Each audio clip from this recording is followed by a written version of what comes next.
நான் உங்களோடு கூட பேச இருக்கிறதான ஒரு காரியம். இதுக்கு முன்னாடி வரைக்கும் இந்த ஸ்டேஜில் யாருமே பேசாத ஒரு காரியம். நான் இதை பேசுவதற்கு ரொம்ப யோசித்தேன். ஆனால் கர்த்தருடைய ஆவியானவர் எனக்கு உணர்த்தினார்.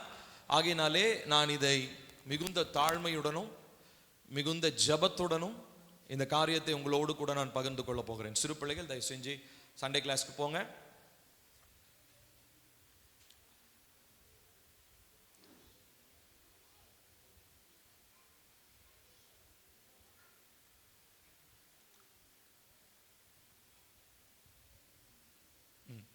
சரி சரி, போங்க போங்க போங்க.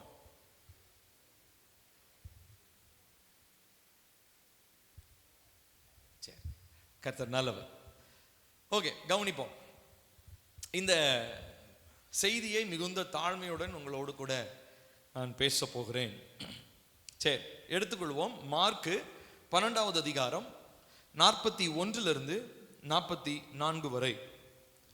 மார்க்கு 12வது அதிகாரம்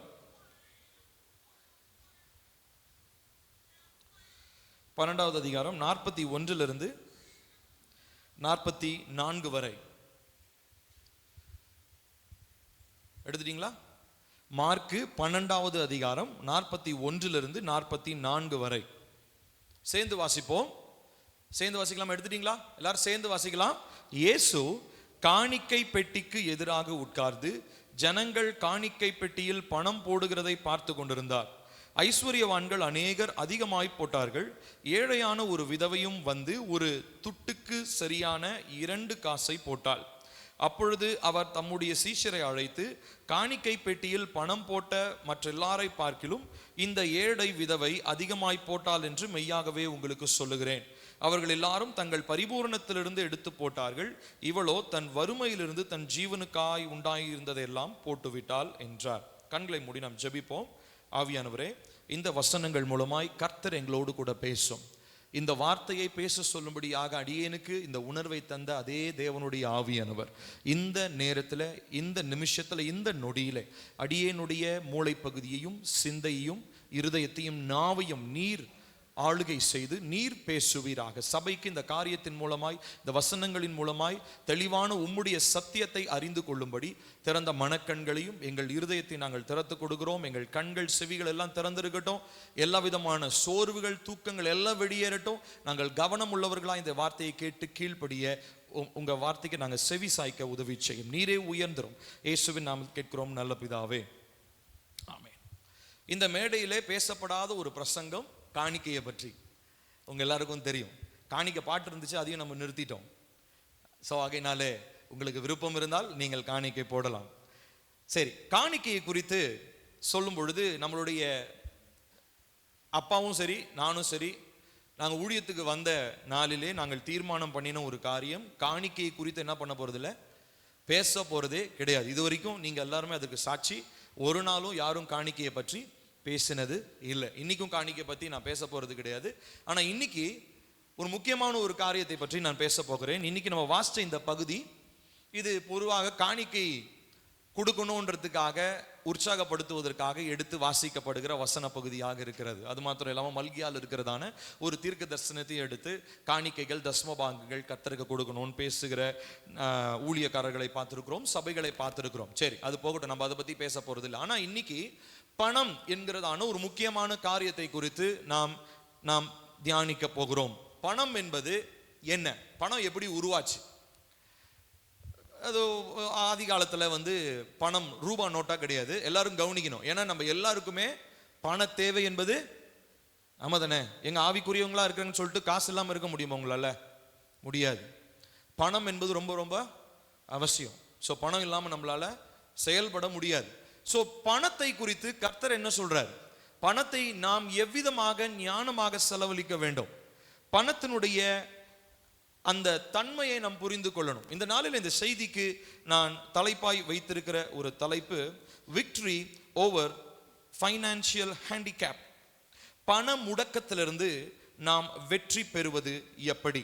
பண முடக்கத்திலிருந்து வெற்றி பெறுவது எப்படி? சரி, பணம் பல நூற்றாண்டுகளுக்கு முன்னாடியே, பல ஆயிரம் வருடங்களுக்கு முன்பதாகவே பணம் என்பது வந்துவிட்டது. அதுக்கப்புறம் ரூபா நோட்லாம் இப்பதான் வந்துச்சு. அதுக்கு முன்னாடிலாம் என்னதான் இருந்தது? காசு தான் இருந்தது, சில்லற காசு தான் இருந்தது. இந்த சம்பவத்தை நம்ம வாசிச்சோம் இல்லைங்களா, இந்த விதவை பெண். இந்த விதவை பெண்ணினுடைய அந்த சம்பவத்தை ஜீசஸ் பார்க்கிறார். ஒரு விதவை பெண் என்ன பண்றாங்க, ஒரு காசு, ஒரே ஒரு காசு. அப்போ ரூபா நோட்டு கிடையாது, நல்லா கவனிக்கணும். இப்போ இஸ்ரவேலர்களுடைய ஆலயத்திலே, அந்த தேவாலயத்தில் இருந்ததான காணிக்கை பெட்டியினுடைய அமைப்பை நீங்கள் புரிந்து கொள்ள வேண்டும். இப்போ நமக்கு இருக்கிற மாதிரி ஃபேன்சியான உட்டன் பாக்ஸ், ஒரு மரப்பலகையில செய்தப்பட்ட காணிக்கை பெட்டி அப்போ கிடையாது. அப்போ காணிக்கை பெட்டி எப்படி இருக்கும்னா, ஒரு எக்காலத்தினுடைய வடிவத்தில் இருக்கும். எக்காலம் எப்படி இருக்கும் பார்த்தீங்கன்னா, அதாவது இந்த பக்கம் கூரா இருக்கும், போக போக எப்படி இருக்கும், அகலமா இருக்கும். பார்த்துருக்கிறீங்களா? எக்காலம் எப்படி இருக்கும், இப்படி அகலமா இருக்கும். அகலமா இருந்து எப்படி வரும், இப்படி கூரா வரும். அதுவும் எதுல செஞ்சிருப்பாங்கன்னா, அது வெண்கலத்துல செஞ்சிருப்பாங்க. சரிங்களா? அது வெண்கலத்துல செய்திருப்பார்கள். இப்படிதான் தேவன் அவங்களுக்கு செய்ய சொன்னார். அந்த ஆலயத்தை கட்டும் போது சாலமோன் அதை செஞ்சார். சரி, இப்போ இந்த வெண்கலத்துல செஞ்சிருப்பாங்க. இப்போ நல்ல பணக்காரர்கள்லாம் என்ன பண்ணியிருப்பாங்க, நிறைய காசை கொண்டு வந்து என்ன பண்ணுவாங்க, அந்த அந்த திறந்த வாய் இருக்கு இல்லையா, அந்த எக்காலம் மாதிரி இருக்கிற அமைப்புல பெரிய அந்த வாய் வந்து திறந்த வாய் இருக்கும். கீழே அது வரும்போது எப்படி இருக்கும், கூரா இருக்கும். கீழே வந்து ஒரு பாக்ஸ் வச்சிருப்பாங்க, அதுல அந்த காசு வந்து விழும். இப்போ இந்த பணக்காரர்கள் எல்லாம் நல்லா ஒரு 20 காசு 30 காசு போடும்போது அந்த வெண்கலத்துல படும்போது என்ன வரும் சொல்லுங்க, என்னங்க வரும்? தட தட தடன்னு சவுண்ட் வரும். சோ இப்போ நல்ல பணக்காரங்களாம் என்ன பண்ணியிருப்பாங்க, நல்லா நிறைய காசு கொட்டியிருப்பாங்க. இப்போ எல்லாரும் வந்து நிறைய காசு கொட்டிட்டு போயிட்டாங்க. ஒரே டப டபா டப டபான்னு சவுண்ட் வந்திருக்கும் இல்லைங்களா? அதனால தான் காணிக்கை பாட்டு பாட ஆரம்பிச்சிட்டாங்கன்னு நினைக்கிறேன். சரி, ஓகே, கவனிப்போம். இப்போ என்ன நடந்துச்சு அப்படின்னா, நிறைய பேர் என்ன பண்ணாங்க, பெரிய பணக்காரங்களாம் வந்து காணிக்கை போட்டாங்க. ஆனா ஜீசஸோடைய டைம்ல ஜீசஸ் உட்கார்ந்து பார்த்துக்கிட்டு இருக்கும்போது ஒரு லேடி, ஒரு வயசான பாட்டி அம்மா, விதவை அம்மா என்ன பண்றாங்க, ஒரு காசை போடுறாங்க. அந்த ஒரு காசும் சவுண்டு உண்டாக்கி இருக்கும் அந்த வெங்கல பாத்திரத்துல பட்ட உடனே. ஆனா அதோடைய சவுண்ட் எப்படி இருக்கும், சின்ன சவுண்டா. ஏன்னா அவங்க இதுக்கு முன்னாடி 30-40 காசுலாம் போட்டவங்க தட தட தட தடன்னு உருண்டு கீழே போயிருக்கும். ஆனா இப்போ இவங்க போட்டது ஒரே காசு, அந்த ஒரு காசு போட்ட சவுண்டு மட்டும்தான். இப்போ எல்லாரும் என்ன பண்ணுவாங்க, இந்த பெரிய சவுண்டுக்கு திரும்பி பார்த்தாங்களோ இல்லையோ, சின்ன சவுண்டு வரும்போது என்ன பண்ணிருப்பாங்க, எல்லாரும் திரும்பி பார்த்துருப்பாங்க. என்னன்னா எல்லாவனும் நிறைய காசு போட்டான், இந்த அம்மா என்ன பண்ணுது, ஒரே ஒரு காசை வந்து போடுதே அப்படின்னு சொல்லி. அப்போதான் ஆண்டவராக இயேசு கிறிஸ்து அழகா அவர் எல்லாவற்றையும் ஆராய்ந்து அறிகிறவராச்சு. அவர் என்ன சொல்றாரு, மற்றவங்க எல்லாம் தங்களுடைய திரட்சியில, அதாவது அவுட் ஆஃப் தியர் அபண்டன்ஸ், அவங்களுக்கு நிறைய இருந்துச்சு. ஒருத்தங்கிட்ட 100 காசு இருந்துச்சுன்னா அதுல 20 காசு போடுறது பெருசு இல்லை. ஆனா இந்த அம்மா அடுத்த வேளை சாப்பாட்டுக்கு இருந்தது என்னதான், இந்த ஒரு காசு தான்.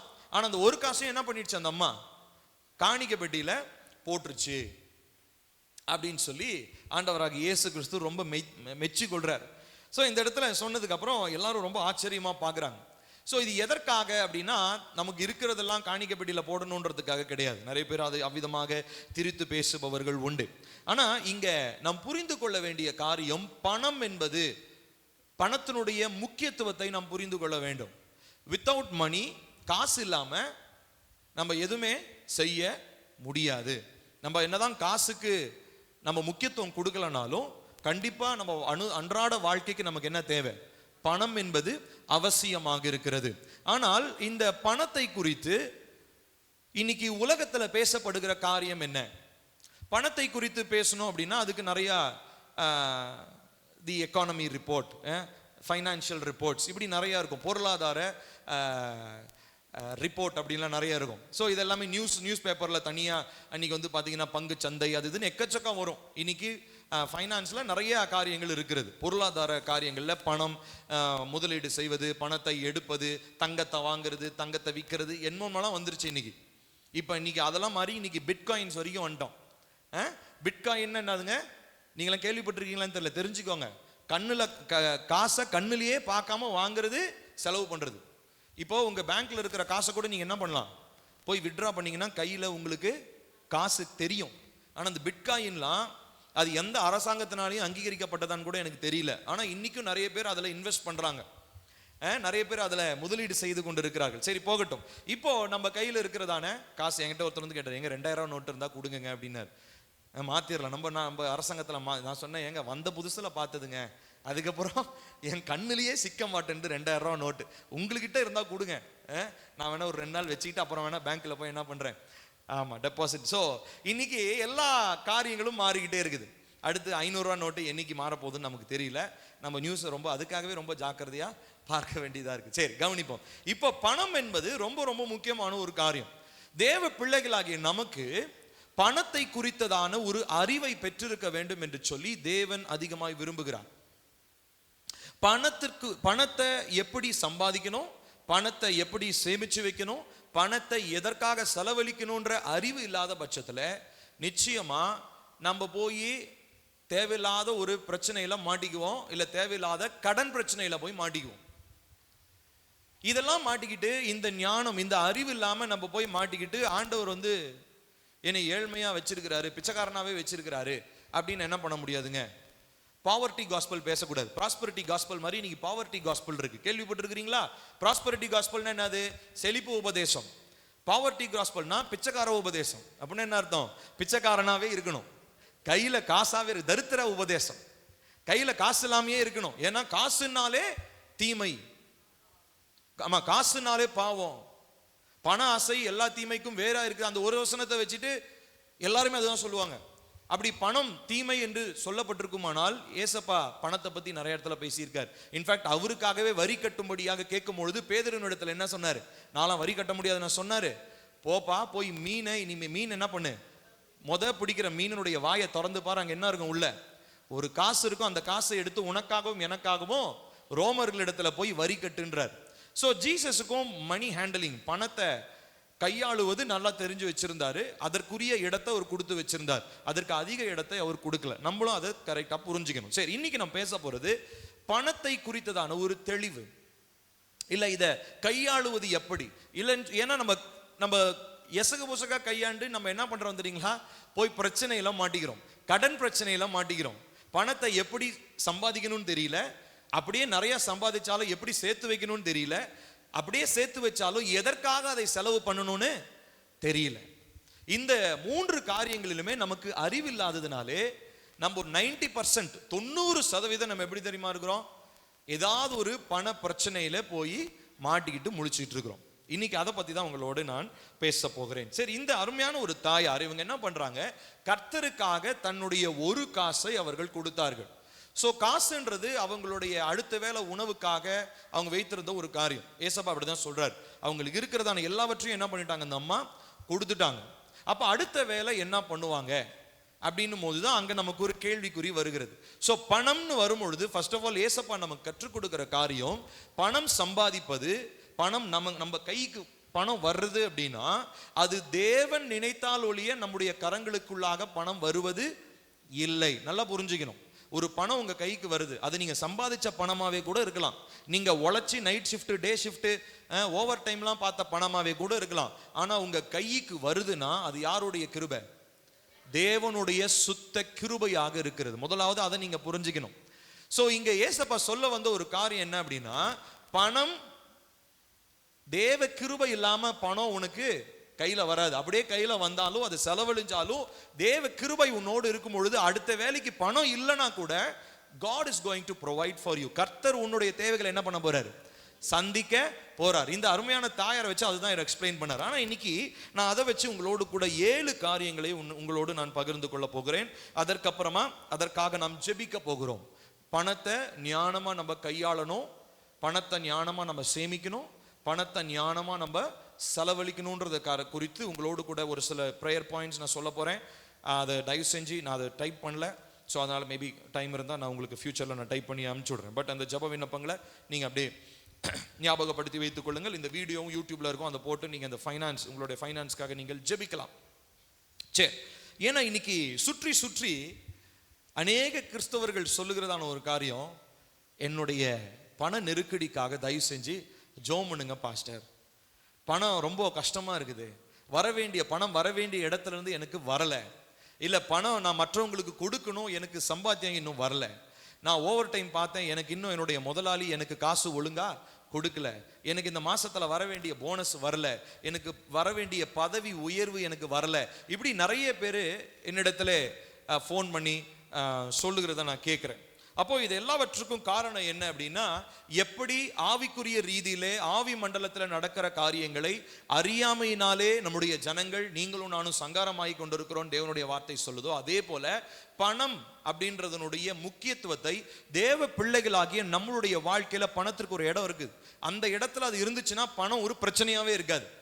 ஆனா பணம் இருக்க வேண்டிய இடத்துல வேற ஏதாவது ஒண்ணு வந்துருச்சுன்னா கண்டிப்பா பண பிரச்சனை உங்களுடைய வாழ்க்கையில வர ஆரம்பிக்கும். ஸோ முதலாவதா நான் சொல்ல போறது, மணி இஸ் எசென்ஷியல். பணம் என்பது அத்தியாவசியமாக இருக்கிறது. நீங்க என்னதான் கர்த்தரனை நடத்துவார், கர்த்தரனை போஷிப்பார் அப்படின்னு சொல்லி நான் இன்னைக்கு பிரசங்கம் பண்ணாலும், நான் நாளைக்கு போய் ஏதாவது ஒரு என் பைக்குக்கு பெட்ரோல் அடிக்கணும்னா கூட எனக்கு என்ன தேவை? காசு எனக்கு தேவை. நான் அதுக்காக நான் ஊழியம் செய்யக்கூடாது. ஆனா என்னுடைய தேவைகளை கர்த்தர் சந்திப்பாருன்ற நம்பிக்கையோட தான் என்ன பண்ணணும்? ஊழியத்தை நான் செய்யணும். சரி, முதலாவது பணம் என்பது அத்தியாவசியமாக இருக்கிறது. வீடுகள் வாங்குறோம், சாப்பாடு வாங்குறோம், நம்ம ஃபியூவல் போடுறோம், பெட்ரோல் டீசல் அடிக்கிறோம், ட்ரெஸ் வாங்குறோம், இப்படி எத்தனையோ காரியங்கள் அனுதினம் அத்தியாவசியத்திற்காக நமக்கு பணம் என்பது தேவைப்படுகிறது. ஸோ பணத்தை கம்ப்ளீட்டா நீங்க தீமைன்னு என்ன பண்ண முடியாது, சொல்ல முடியுமா? சொல்ல முடியாது. சொன்னீங்கன்னா பேங்க் அக்கௌண்ட்லாம் க்ளோஸ் பண்ணிட்டு எங்கேயாவது மலை அடியில குகையில போய் உட்காந்துக்க வேண்டியதான். எனக்கு எதுவும் வேணாம். ஏன்னா நம்ம இங்க இருக்கணும்னா கண்டிப்பா நமக்கு என்ன தேவை? பணம் என்பது அவசியம். So money is essential. So பண ஆசை தான் போட்டிருக்க ஒழிய பணமே தீமைக்கு வேறுன்னு போடல இல்லையா? நம்ம அந்த வசனத்தை பின்னாடி வாசிக்க போறோம். பண ஆசை தான் எல்லா தீமைக்கும் வேறாய் இருக்கிறது. ஆனா பணம் என்பது தீமைக்கு வேறாய் இருக்கவில்லை. ஸோ முதலாவது நம்ம புரிந்து கொள்ள வேண்டும், பணம் என்பது அத்தியாவசியம். ஒரு தேவ பிள்ளைக்கு என்னதான் அபிஷேகத்தினால் நிரப்பப்பட்ட ஒரு மனுஷனா இருந்தாலும் அவருக்கு பணம் என்பது அத்தியாவசியம். முதலாவது. ரெண்டாவதா, money is over rated. Over ரேட்டட்னா என்ன அர்த்தம் அப்படின்னு சொல்லி பார்த்தீங்கன்னா, இன்னைக்கு உலகம் எப்படி நமக்கு கற்றுக் கொடுத்துருச்சுன்னா, பணம் இல்லைன்னா நம்மளால என்ன பண்ண முடியாது? சர்வைவ் பண்ண முடியாது. பணம் இல்லைன்னா சர்வைவ் பண்ண முடியாது. இப்போ நான் முதலாவது சொன்னேன் பணம் என்பது அத்தியாவசியம். அடுத்ததா நான் சொன்னேன் பணம் என்பது அதிகமாக மதிப்பிடப்படுகிறது. ஒரு வசனத்தை வாசிக்கலாமா? மத்தேயு 6வது அதிகாரம் 25 மத்தேயு 6வது அதிகாரம் 25 33 வரைக்கும் வாசிக்க போகிறோம். வாசிப்போமா? மத்தேயு 6:25 எடுத்துக்கோங்க. ஆகையால் எண்ணத்தை உண்போம் எண்ணத்தை குடிப்போம் என்று உங்கள் ஜீவனுக்காகவும் எண்ணத்தை உடுப்போம் என்று உங்கள் சரீரத்திற்காகவும் கவலைப்படாதிருங்கள் என்று உங்களுக்கு சொல்லுகிறேன். ஆகாரத்தை பார்க்கிலும் ஜீவனும் உடையை பார்க்கிலும் சரீரம் விசேஷத்தவைகள் அல்லவா? ஆகாயத்து பட்சிகளை கவனித்து பாருங்கள், அவைகள் விதைக்கிறதும் இல்லை, அறுக்கிறதும் இல்லை, களஞ்சியங்களில் சேர்த்து வைக்கிறதும் இல்லை, அவைகளையும் உங்கள் பரமபிதா பிழைப்பூட்டுகிறார். அவைகளை பார்க்கிலும் நீங்கள் விசேஷித்தவர்கள் அல்லவா? கவலைப்படுகிறதுனாலே உங்களில் எவன் தன் சரீர அளவோடு ஒரு முழத்தை கூட்டுவான்? உடைக்காகவும் நீங்கள் கவலைப்படுகிறது என்ன? காட்டு புஷ்பங்கள் எப்படி வளருகிறது என்று கவனித்து பாருங்கள், அவைகள் உழைக்கிறதும் இல்லை, நூற்கிறதும் இல்லை. என்றாலும் சாலமோன் முதலாய் தன் சர்வ மகிமையிலும் அவைகளில் ஒன்றை போலாகிலும் உடுத்தி இருந்ததில்லை என்று உங்களுக்கு சொல்லுகிறேன். அற்ப விசுவாசிகளே, இன்றைக்கு இருந்து நாளைக்கு அடுப்பிலே போடப்படும் காட்டு புல்லுக்கு தேவன் இவ்விதமாக உடுத்துவித்தால் உங்களுக்கு உடுத்துவிப்பது அதிக நிச்சயம் அல்லவா? ஆகையால் எண்ணத்தை உண்போம் எண்ணத்தை குடிப்போம் எண்ணத்தை உடுப்போம் என்று கவலைப்படாதிருங்கள்.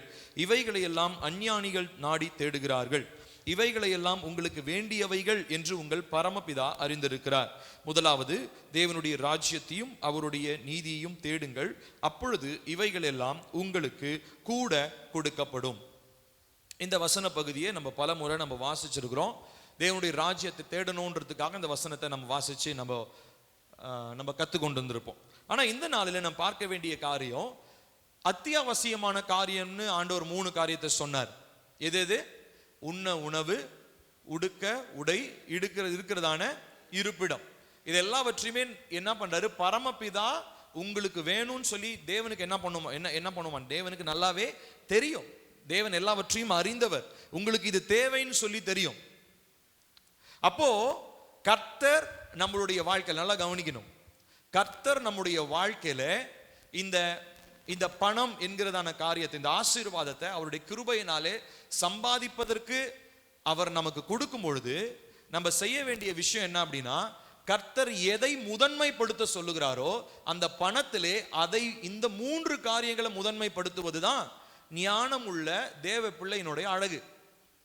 இப்ப இந்த நம்ம பணம் சம்பாதிக்கிறோம் இல்லைங்களா, அதை எந்த காரியத்துக்காக நம்ம செலவழிக்கிறோம்? ஏசப்பா 3 எசென்சியல் தான் சொல்றாரு. என்னென்ன எசென்சியல்?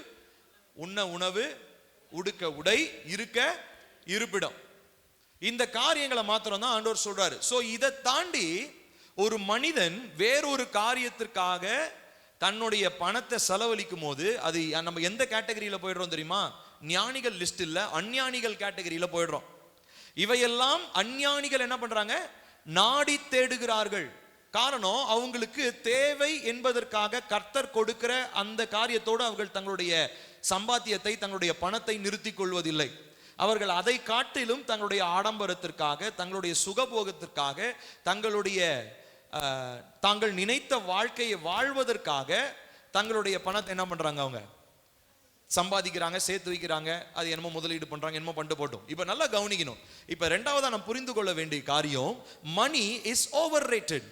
பணம் என்பது இந்த உலகத்திலே அதிக மதிப்பு கொடுக்கப்படுகிற ஒரு காரியமாக இருக்கிறது. அதனாலதான் அதை பத்தி சொல்லும் போது அந்த கேட்டகரியை ஆண்டவர் என்னன்னு சொல்றாரு? அவர்கள் அஞ்ஞானிகள். அஞ்ஞானிகள் என்ன பண்ணுவாங்க? பணத்திற்கு தேவையில்லாத ஒரு கணத்தையும் ஒரு இடத்தையும் என்ன பண்ணுவாங்க? தருவாங்க. ஆனா நீங்களும் நானும் தேவனுடைய ஞானத்தை பெற்றவங்க, தேவனுடைய பிள்ளைகளாய் பணத்திற்கு நம்ம எந்த இடத்தை கொடுக்கணுமோ அந்த இடத்தை தான் நம்ம என்ன பண்ணணும்? கொடுக்கணும். பணத்திற்கு நம்ம கம்மியாகவும் நம்ம இடம் கொடுக்க கூடாது, பணம் இருக்கிறதுக்கு அதிகமாகவும் என்ன பண்ணக்கூடாது? இடம் கொடுக்க கூடாது. ஸோ நம்ம சம்பாதிக்கிற பணம் முதலாவது புரிந்து கொள்ள வேண்டும். எதற்கு முதலாவது அது பயன்பட வேண்டும்? நம்மளுடைய அத்தியாவசியங்கள். கர்த்தர் நமக்கு என்ன லிஸ்ட் சொன்னாரோ, ஏசப்பா என்ன லிஸ்ட் சொன்னாரோ அந்த லிஸ்ட் தான் நம்மளுடைய ஃபர்ஸ்ட் ப்ரையாரிட்டி. அதுக்கு அடுத்தது தான் மற்ற எல்லா காரியங்களும். சரிங்க, இதெல்லாம் முடிச்சு மற்றதெல்லாம் நான் என் இஷ்டத்துக்கு நான் செய்யலாமா? அதுவும் கிடையாது. ஆண்டவர் அங்கேயும் ஒரு செக் வைக்கிறார். சரிங்களா? ஸோ 2 காரியம் சொல்றேன். முதலாவது, பணம் என்பது அத்தியாவசியம்.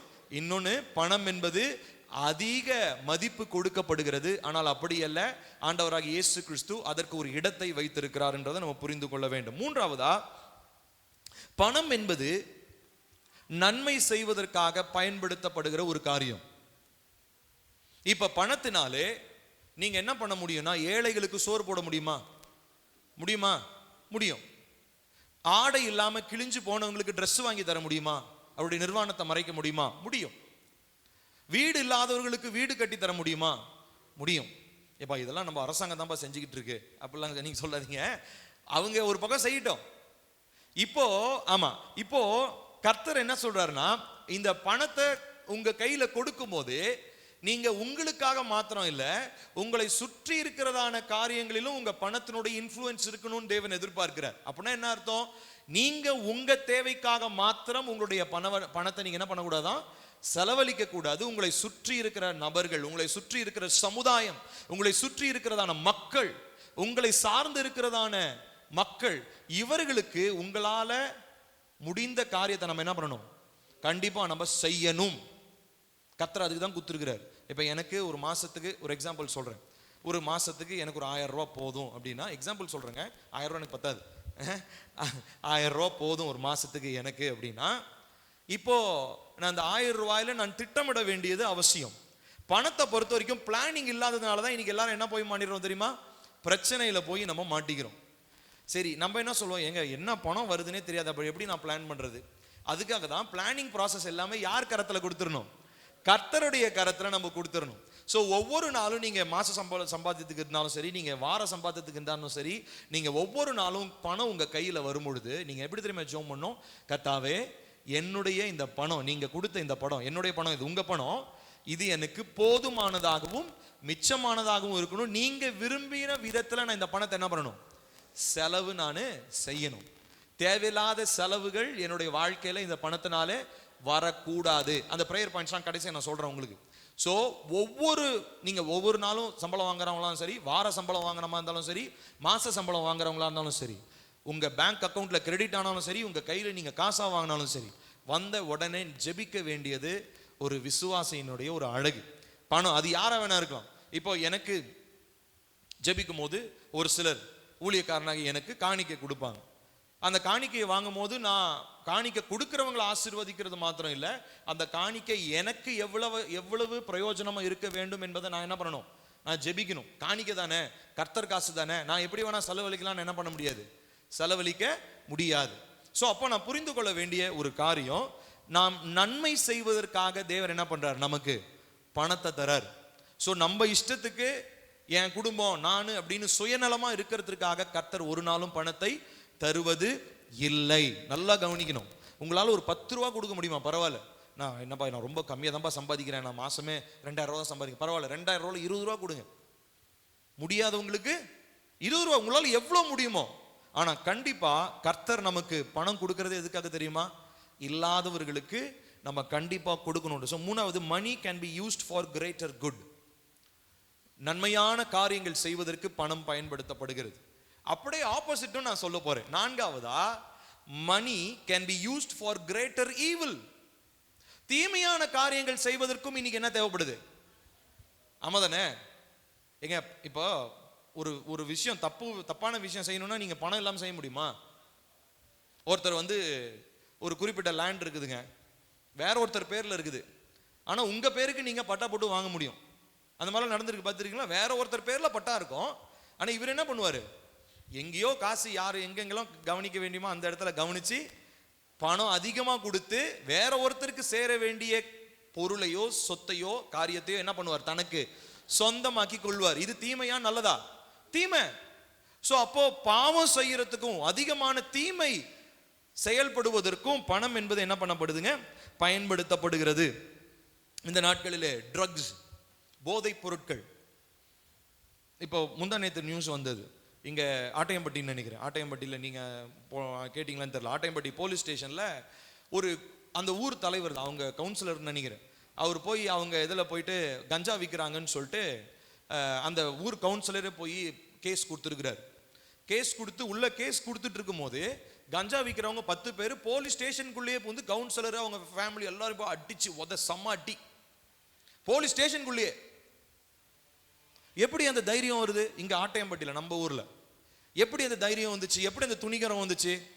ஏன்னா இத்துலூண்டு போதைப் பொருள், இத்துலூண்டு கஞ்சா 5000 10,000 விற்கிறாங்க, இத்துலூண்டு போதைப் பொருள், கொக்கைன், ஹெராயின், இன்னைக்கு நிறைய என்னமா புதுசா சொல்றாங்க பேரு. ஒவ்வொரு போதைப் பொருளா வந்துகிட்டே இருக்குது. இன்னைக்கு பிள்ளைகள், வாலிப பிள்ளைகள் வீட்டுல திருடுறது, வெளியில திருடுறது, இப்படி பல இடங்களில் திருடுறது எதுக்காக தெரியுமா? போதைப் பொருளுக்காக, போதைக்கு அடிமையா இருக்கிறாங்க. சோ அதற்கு பணம் பயன்படுகிறது. பாருங்க, அடுத்ததாக ப்ராஸ்டிடியூஷன், விபச்சாரம் செய்வதற்கு பணம் பயன்படுத்தப்படுகிறது. சூதாட்டம் ஆடுவதற்கு, ரம்மி, இன்னைக்கு போன்ல ரம்மி விளையாடுறாங்க, சூதாட்டத்துல தங்களுடைய பணத்தை இழந்து போகிறவர்கள் இருக்கிறாங்க. அப்புறம் வெறும் கேம்ஸ், நம்ம எத்தனை நியூஸ்ல பாக்குறோம், அம்மா அப்பாவுக்கு தெரியாம அம்மாவுடைய அக்கௌண்ட்ல இருந்து பிள்ளை லட்சக்கணக்கில் என்ன பண்ணிருக்கு, கேம்ஸுக்கு செலவு பண்ணியிருக்குது. இதெல்லாம் அந்த பணம் எங்க இருந்து வந்ததுங்க?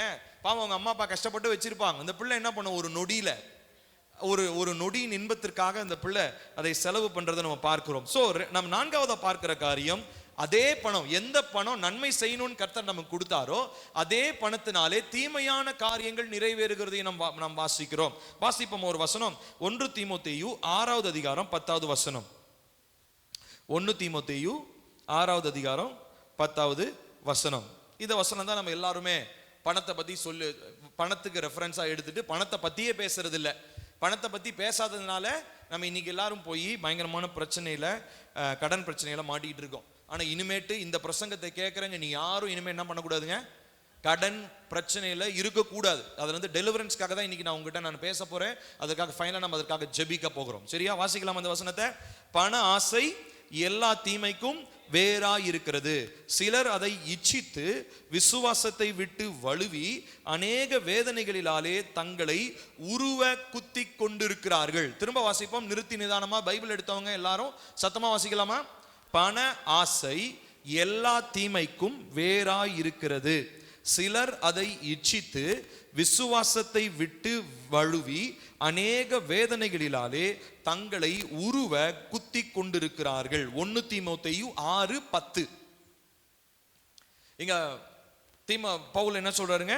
சிலர் அதை இச்சித்து, அது ரொம்ப ஆசைப்படுறாங்க, பணம் பணம் பணம்னு ஆசைப்பட்டு விசுவாசத்தை விட்டு வழுவி. அப்பனா யாரு விசுவாசத்தை விட்டு வழுவினா அப்ப யார் ஆசைப்பட்டிருக்கா? விசுவாசி தான் ஆசைப்பட்டிருக்கிறான். இப்ப நல்லா கவனிக்கணும், இவர் புறஜாதிகளுக்காக இந்த நிருபத்தை எழுதல. யாருக்கு எழுதினாரு? ஒரு பாஸ்டர். அவர் தீமோத்தேயுன்றது ஒரு யங் பாஸ்டர். ஒரு 30 வயசுல இருக்கக்கூடிய ஒரு இளம் போதகர்.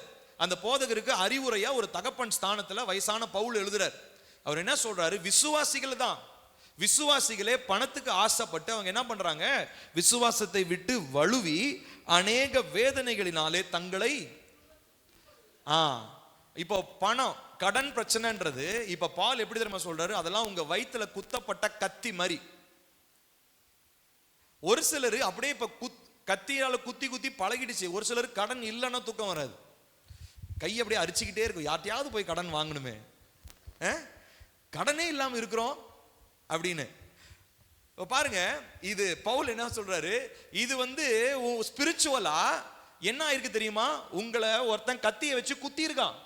ஸ்பிரிச்சுவலா அவர் சொல்றாரு, ஆவிக்குரிய ரீதியில உங்களுடைய ஆத்துமா ஏதோ ஒரு ஆயுதத்தினால என்ன பண்ணப்பட்டிருக்குது, குத்தப்பட்டிருக்கிறது. You been பியர்ஸ்ட். ஆனா உங்களுக்கு பிசிக்கலா நீங்க நல்லா ஜாலியா இருக்கிறேன்னு இப்படி நினைக்கிறீங்க. ஆனா உங்களுடைய இன்னர் மேன், உங்களுடைய உள்ளான மனுஷனை பார்த்தா நிறைய கடன் வாங்கி வச்சிருந்தா பெரிய பெரிய கத்தி குத்து எல்லாம் அங்கங்க கத்தி கித்தி எல்லாம் சொருவி இருக்குன்னு நினைக்கிறேன். அங்க ஒரு ஈட்டி, இங்க ஒரு ஈட்டி, இங்க ஒரு கடப்பாறை, பின்னாடி ஒரு கத்தி. யோசிச்சு பாருங்க, நல்லாவா இருக்கும்? ஆனா பவுல் அப்படிதான் சொல்றாரு, நீங்க என்ன பண்றீங்க, போய் உருவ குத்தி நீங்களே குத்திக்கிட்டீங்க. ஏன்? பணத்துக்கு தர வேண்டிய இடத்தை தராம அதை நீங்க அதிகமாக ஆசைப்பட ஆரம்பிச்சிட்டீங்க, அதிகமாக ஆசைப்பட ஆரம்பிச்சிட்டீங்க. அதனால முதலாவது நீங்க குத்தப்படுறது, ரெண்டாவது முதலாவது ஃபர்ஸ்ட் நீங்க துரோகம் பண்ணிட்டீங்க. என்ன பண்ணிட்டீங்க, நீங்க ஆண்டவராக இயேசு கிறிஸ்துவின் மேல் வைத்திருந்ததான விசுவாசத்தை விட்டு வழுவி போனீர்கள். You moved away from faith. விசுவாசத்தை விட்டு நீங்க விலகிட்டீங்க. அதனால சத்ருவானவன் உங்களை என்ன பண்ணியிருக்கிறான், தூரத்துல இருந்து அம்புகளை எய்தி இருக்கிறான், ஈட்டியை ஓங்கி குத்தி இருக்கிறான், கத்தியினால உங்களை கீறி இருக்கிறான். ஒரே வெட்டு காயங்களையும் பெரிய நம்ம வீரத்தழும்பு நினைச்சிட்டு இருக்கோம், கிடையாது. அது நமக்கு அவமானம். சோ நம்ம நான்காவது பார்த்த காரியம், தீமைக்காகவும் பணம் பயன்படுத்தப்படுகிறது. ஐந்தாவதா, பணம் என்பது சரியாக பயன்படுத்தப்பட வேண்டும் அப்படின்றது ஆண்டவராகிய இயேசு கிறிஸ்து அதே மத்தேயு 6வது அதிகாரம் 19 இருந்து சொல்றாரு. வாசிக்கலாமா? மத்தேயு 6 19 இருந்து 24 நம்ம வாசிக்க போறோம். 19 இருந்து வாசிக்கலாம். மத்தேயு 6 19 இருந்து 24 வரைக்கும். பூமியிலே எடுத்துட்டீங்களா? மத்தேயு 6 19 to 24 வாசிக்கலாமா? பூமியிலே உங்களுக்கு பொக்கிஷங்களை சேர்த்து வைக்க வேண்டாம், இங்கே பூச்சியும் துருவும் அவைகளை கெடுக்கும், இங்கே திருடரும் கன்னமிட்டு திருடுவார்கள். பரலோகத்திலே உங்களுக்கு பொக்கிஷங்களை சேர்த்து வையுங்கள், அங்கே பூச்சியாவது துருவாவது கெடுக்கிறதும் இல்லை, அங்கே திருடர் கன்னமிட்டு திருடுகிறதும் இல்லை. உங்கள் பொக்கிஷம் எங்கே இருக்கிறதோ அங்கே உங்கள் இருதயமும் இருக்கும். கண்ணானது சரீரத்தின் விளக்காய் இருக்கிறது. உன் கண் தெளிவாயிருந்தால் உன் சரீரம் முழுவதும் வெளிச்சமாயிருக்கும். உன் கண் கெட்டதாயிருந்தால் உன் சரீரம் முழுவதும் இருளாயிருக்கும். இப்படி உன்னிலுள்ள வெளிச்சம் இருளாயிருந்தால் அவ்விருள் எவ்வளவு அதிகமாயிருக்கும். இப்போ ஆண்டவராகிய இயேசு கிறிஸ்து சொல்றார், என்ன சொல்றாருங்க, அவர் பாருங்க, உங்களுடைய பொக்கிஷங்களை இந்த பூமியில என்ன பண்ணாதீங்க, சேர்த்து வைக்காதீங்க. இந்த வசனத்தை வாசிச்சோன்னா எல்லாருக்கும் முதல் கேள்வி, அப்ப நான் சேவிங்ஸே பண்ணக்கூடாதா? அந்த சேவிங்ஸை பத்தி அவர் சொல்லல. அவர் எப்படிப்பட்ட பொக்கிஷங்களை பத்தி சொல்றாருன்னா, எப்படிப்பட்ட பொக்கிஷத்தை நீ சேர்த்து வச்சு உன் இருதயம் அது மேல இருக்குதுன்னு நினைக்கிறியோ அப்படிப்பட்ட பொக்கிஷங்களை நீ என்ன பண்ணக்கூடாது, சேர்த்து வைக்க கூடாது. நான் சொல்றது புரியுதா? சேவிங்ஸ் பண்றது தப்பு கிடையாது. ஆனா சேவிங்ஸ் பண்ணிட்டு உங்க மனசு அது மேல இருக்குது பாத்தீங்களா, அப்படிப்பட்ட சேவிங்ஸ் என்ன பண்ணாதீங்க. அது கோல்டா இருக்கலாம், நிலமா இருக்கலாம். நிறைய பேர் சொல்லுவாங்க, எனக்கு அங்க 4 ஏக்கர், இங்க ஒரு 10 ஏக்கர், அங்க ஒரு 15 ஏக்கர். அவங்க பேச்சிலேயே அப்படியே ஒரு ஜம்பமா பேசுவாங்க. அதே மாதிரி பாத்தீங்கன்னா கோல்டு இன்னைக்கு இருக்கிற வேலையில யாருங்க கோல்டு வாங்குறா? சரி, ஆல்ரெடி வாங்கினது இருக்கும்ல, அதை குறித்ததான பெருமை ஒரு சிலருக்கு. நான் நிறைய பேர் பார்த்துருக்கிறேன், நிறைய கிறிஸ்தவர்களை தான் நான் சொல்றேன், நான் அவிசுவாசிகளை பத்தி பேசல. சோ கர்த்தர் நமக்கு அந்த ஆசீர்வாதங்கள் தருவது உண்மை, நம்ம வாங்கலாம், அதை பத்தி தப்பு இல்லை. தேவைக்காக வாங்கலாம், பிள்ளைகளுக்காக வாங்கலாம், நல்லதுதான். ஆனா எப்படிப்பட்ட பொக்கிஷம் உங்கள் இருதயத்தை தேவன் பக்கத்திலிருந்து திருப்புதோ அப்படிப்பட்ட பொக்கிஷங்கள் எல்லாமே வேண்டாம். அது உங்களை விசுவாசத்தை விட்டு வலுவ செய்யும் சொல்லி ஏசப்பா எச்சரிக்கிறார்.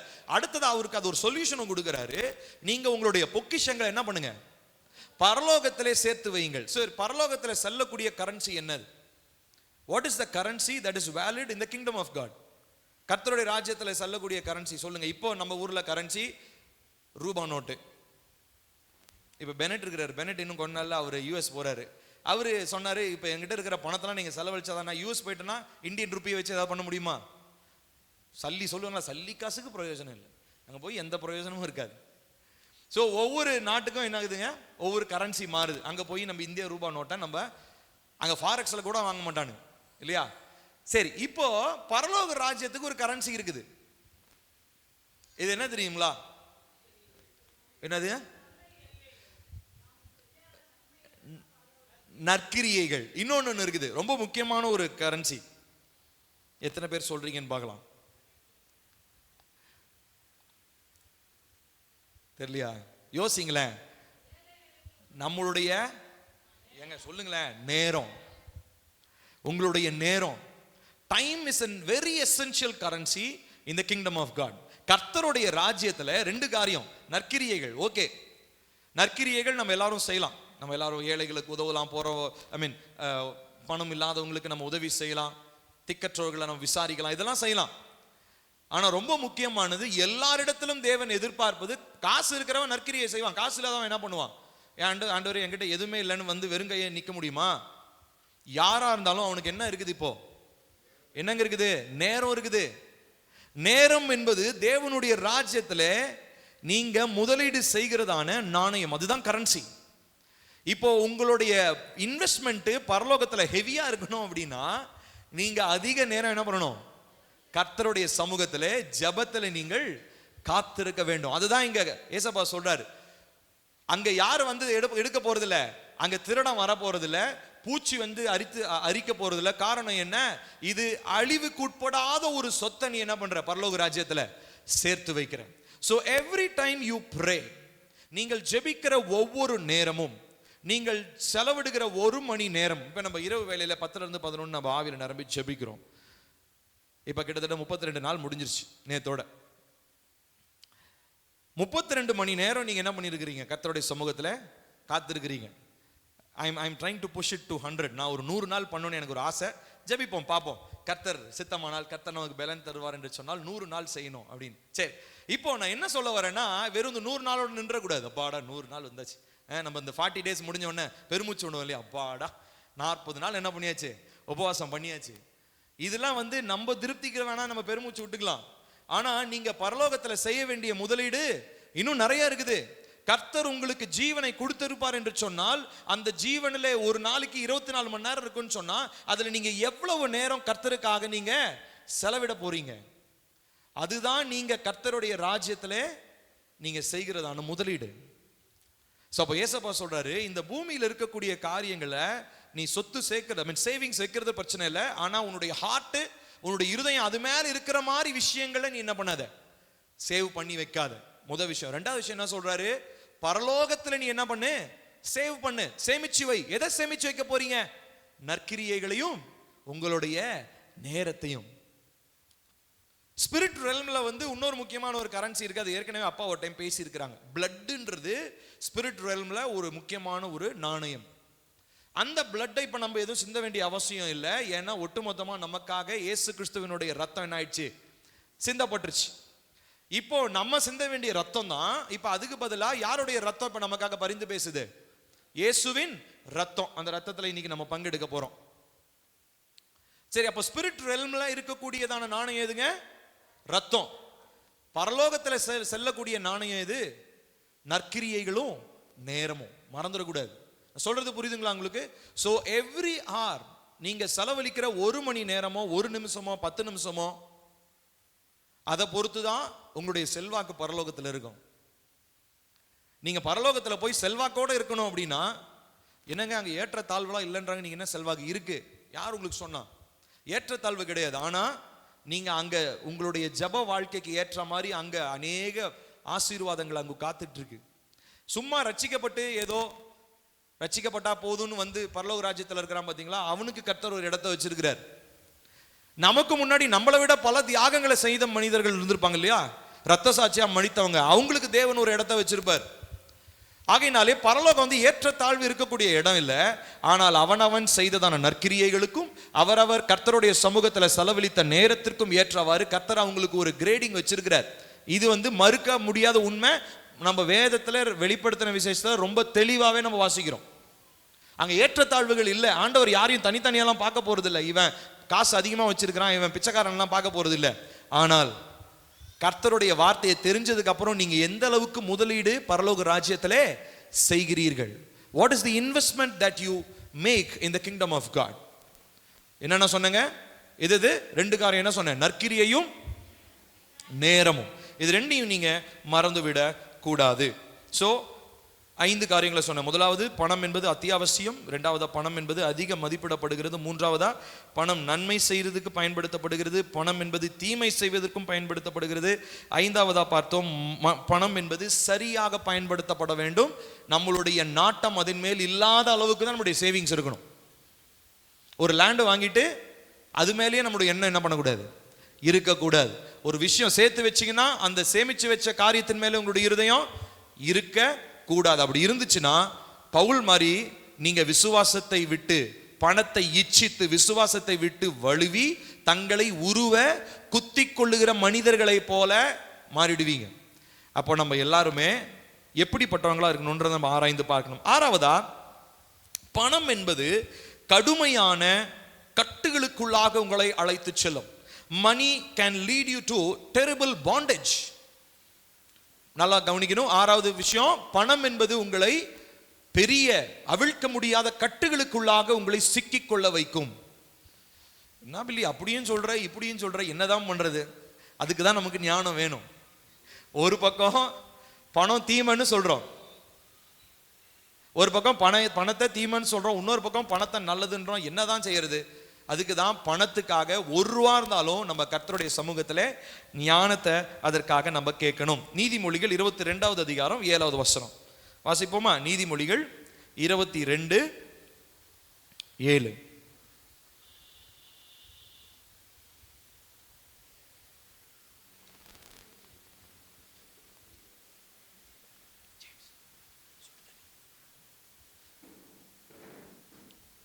சுடுதண்ணி குடிக்கிற மாதிரி சேர்ந்து வாசிக்கலாமா? நீதிமொழிகள் 22:7 சேர்ந்து வாசிப்போம். ஐஸ்வர்யவான் தரித்திரனை ஆளுகிறான், கடன் வாங்கினவன் கடன் கொடுத்தவனுக்கு அடிமை. திரும்ப சொல்லுங்க, கொஞ்சம் சத்தமா வாசிக்கணும். கடன் இருக்கிறவங்களாம் அந்த வார்த்தையை சத்தமா வாசிங்க. கடன் வாங்கினவன் கடன் கொடுத்தவனுக்கு யாரு? அடிமை. ஃப்ரெண்டு கிடையாது. இப்போ என் ஃப்ரெண்டுகிட்டே நான் கடன் வாங்கியிருந்தனாலும் என் ஃப்ரெண்டுக்கு நான் அடிமை.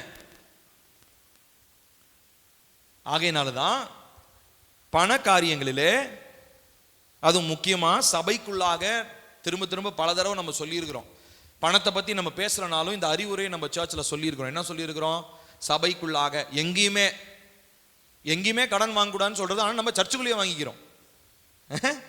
வேற எங்கேயாவது வாங்கினா தானே பிரச்சனை. சர்ச்சுக்குள்ளேயே கடன் வாங்கிட்டா பிரச்சனை இல்லை, கிடையாது. நீங்க நீங்க நீங்க இயேசு ஒருத்தருக்கு தான் அடிமையா இருக்கணும். ஹல்லேலூயா. ஸோ அப்போ நம்ம புரிந்து கொள்ள வேண்டிய ஒரு காரியம், நீங்கள் ஒரு ஃப்ரெண்ட்ஷிப்பில் கூட நீங்கள் கடன் வாங்கலாம். நான் கொடுத்துறேன் அவசரத்துக்கு, ஆத்திர அவசரத்துக்கு நான் கடன் வாங்குறேன். எல்லாருமே ஆத்திர அவசரத்துக்கு தான் வாங்குவோம். ஆனால் வாங்கும் போது கூடவே அடிமை சாசனத்தையும் எழுதி வாங்கி கொள்ளுகிறீர்கள். நீங்கள் ஒரு அடிமைன்றதை என்ன பண்ணிடக்கூடாது? ஒருத்தனுக்கு 10 ரூபா கொடுக்கறதா இருந்தாலும் அந்த 10 ரூபா நீங்கள் கொடுக்குற வரைக்கும் அந்த காசு கொடுத்த நபருக்கு நீங்கள் யாரு? அடிமை. இது கரெக்டா தப்பாங்க? கரெக்ட். சரி, இல்ல அடிமையா இருக்கிறது கரெக்டா தப்பா? தப்பு. நமக்கு தப்புன்னு தெரியுது. நான் கேட்டா எல்லாம் தப்புன்னு கரெக்டா டான்னு பதில் சொல்றீங்க. ஆனா ஒரு அவசரம்னு வரும்போது ஏன் அந்த அவசரத்துக்கு நேரம் ஓடி போய் ஜெபம் பண்ண மாட்டேன்றோம்? யாரோ அவசரமா போய் ஜெபம் பண்ணிருப்போமா? அந்த அவசரத்துக்கு ஜெபம் மட்டும் தோண மாட்டேங்குது. ஏன் தேவன் அவசரமா ஜெபம் பண்ண கேட்க மாட்டாரா என்ன? ஆண்டவரே ஒரு ஆபத்து வருது, அதுவும் அழகா வார்த்தை வேற சொல்லுது, ஆபத்து நேரத்தில் என்னை நோக்கி கூப்பிடுன்னு வேற சொல்லியிருக்கிறார். அப்ப ஆபத்து நேரத்துல தானே போய் கேட்கணும். ஆனா ஆபத்து நேரத்துல மட்டும் கேட்க மாட்டேன்றோம். அவசரத்துக்கு மாத்திரம் நமக்கு வேற ஏதோ ஞாபகம்லாம் வருது. யாரோ ஒருத்தர் உதவி செய்தார், இவர் ஒருத்தர் வட்டி இல்லாம கடன் கொடுக்குற ஒருத்தர் ஞாபகத்தை அப்பதான் ஒருத்தர் வருவாரு. அப்புறம் எந்த பேங்க்ல வட்டி கம்மியா கொடுக்குறாங்கன்னு தேடுறதுக்கு எண்ணம் வரும். ஸோ இப்படி நம்ம என்ன பண்றோம் அப்படின்னா, ஆபத்து காலத்துல அவரை நோக்கி கூப்பிடுறது இல்லை. அதனாலதான் கரெக்டா ஆண்டவர் என்ன சொல்றாரு, நீ லெஷரா இருக்கிறப்ப என்னை நோக்கி கூப்பிடலாம் சொல்ல. ஆபத்து காலத்து ஏன் ஆபத்து காலத்துல நமக்கு டக்குன்னு ஜெபம் பண்றது மட்டும் ஞாபகம் வர மாட்டேங்குது. ஆனா யார் காசு கொடுப்பாங்கன்றது நல்லா ஞாபகம் வருது. யார் காசு கொடுத்து திரும்ப கேட்க மாட்டாங்கன்றது நல்லா ஞாபகம் வரும். ஏன்னா பொறுமையா கொடுத்துக்கலாம்ல. சரி பிரியமானவர்களே, நம்ம எல்லாரும் முதிர்ந்தவர்களா இருக்கிறோம். இனிமேலும் நம்முடைய வாழ்க்கையில பணம் என்கிறதான ஒரு ஒரு ஒரு ஒரு சிக்கல்ல போய், பணம் என்கிறதான அந்த அடிமைத்தனத்துல போய் ஒரு நாளும் நம்ம என்ன பண்ணக்கூடாதுங்க, மாட்டிக்கொள்ளக்கூடாது. அது நான் உங்களுக்கு ஒரு தாழ்மையான வேண்டுகோளான உங்களுக்கு நான் வைக்கிறேன். தயவு செய்து இப்ப இருக்கிற எல்லா கடன்களும் மாற்றும்படியாக தேவனிடத்துல இந்த ப்ரேயர் பாயிண்ட்ஸ் நான் இன்னைக்கு நான் சொல்லி ஜோமன போறோம். நான் இந்த வாரத்துக்குள்ள நான் ப்ரேயர் பாயிண்ட்ஸ் நான் டைப் பண்ணி உங்களுக்கு அனுப்புறேன். கடன் பிரச்சனை இருக்கிறவங்க கண்டிப்பா அந்த ப்ரேயர் பாயிண்ட்ஸை வச்சு நீங்க ஜெபிக்கணும். சரிங்களா?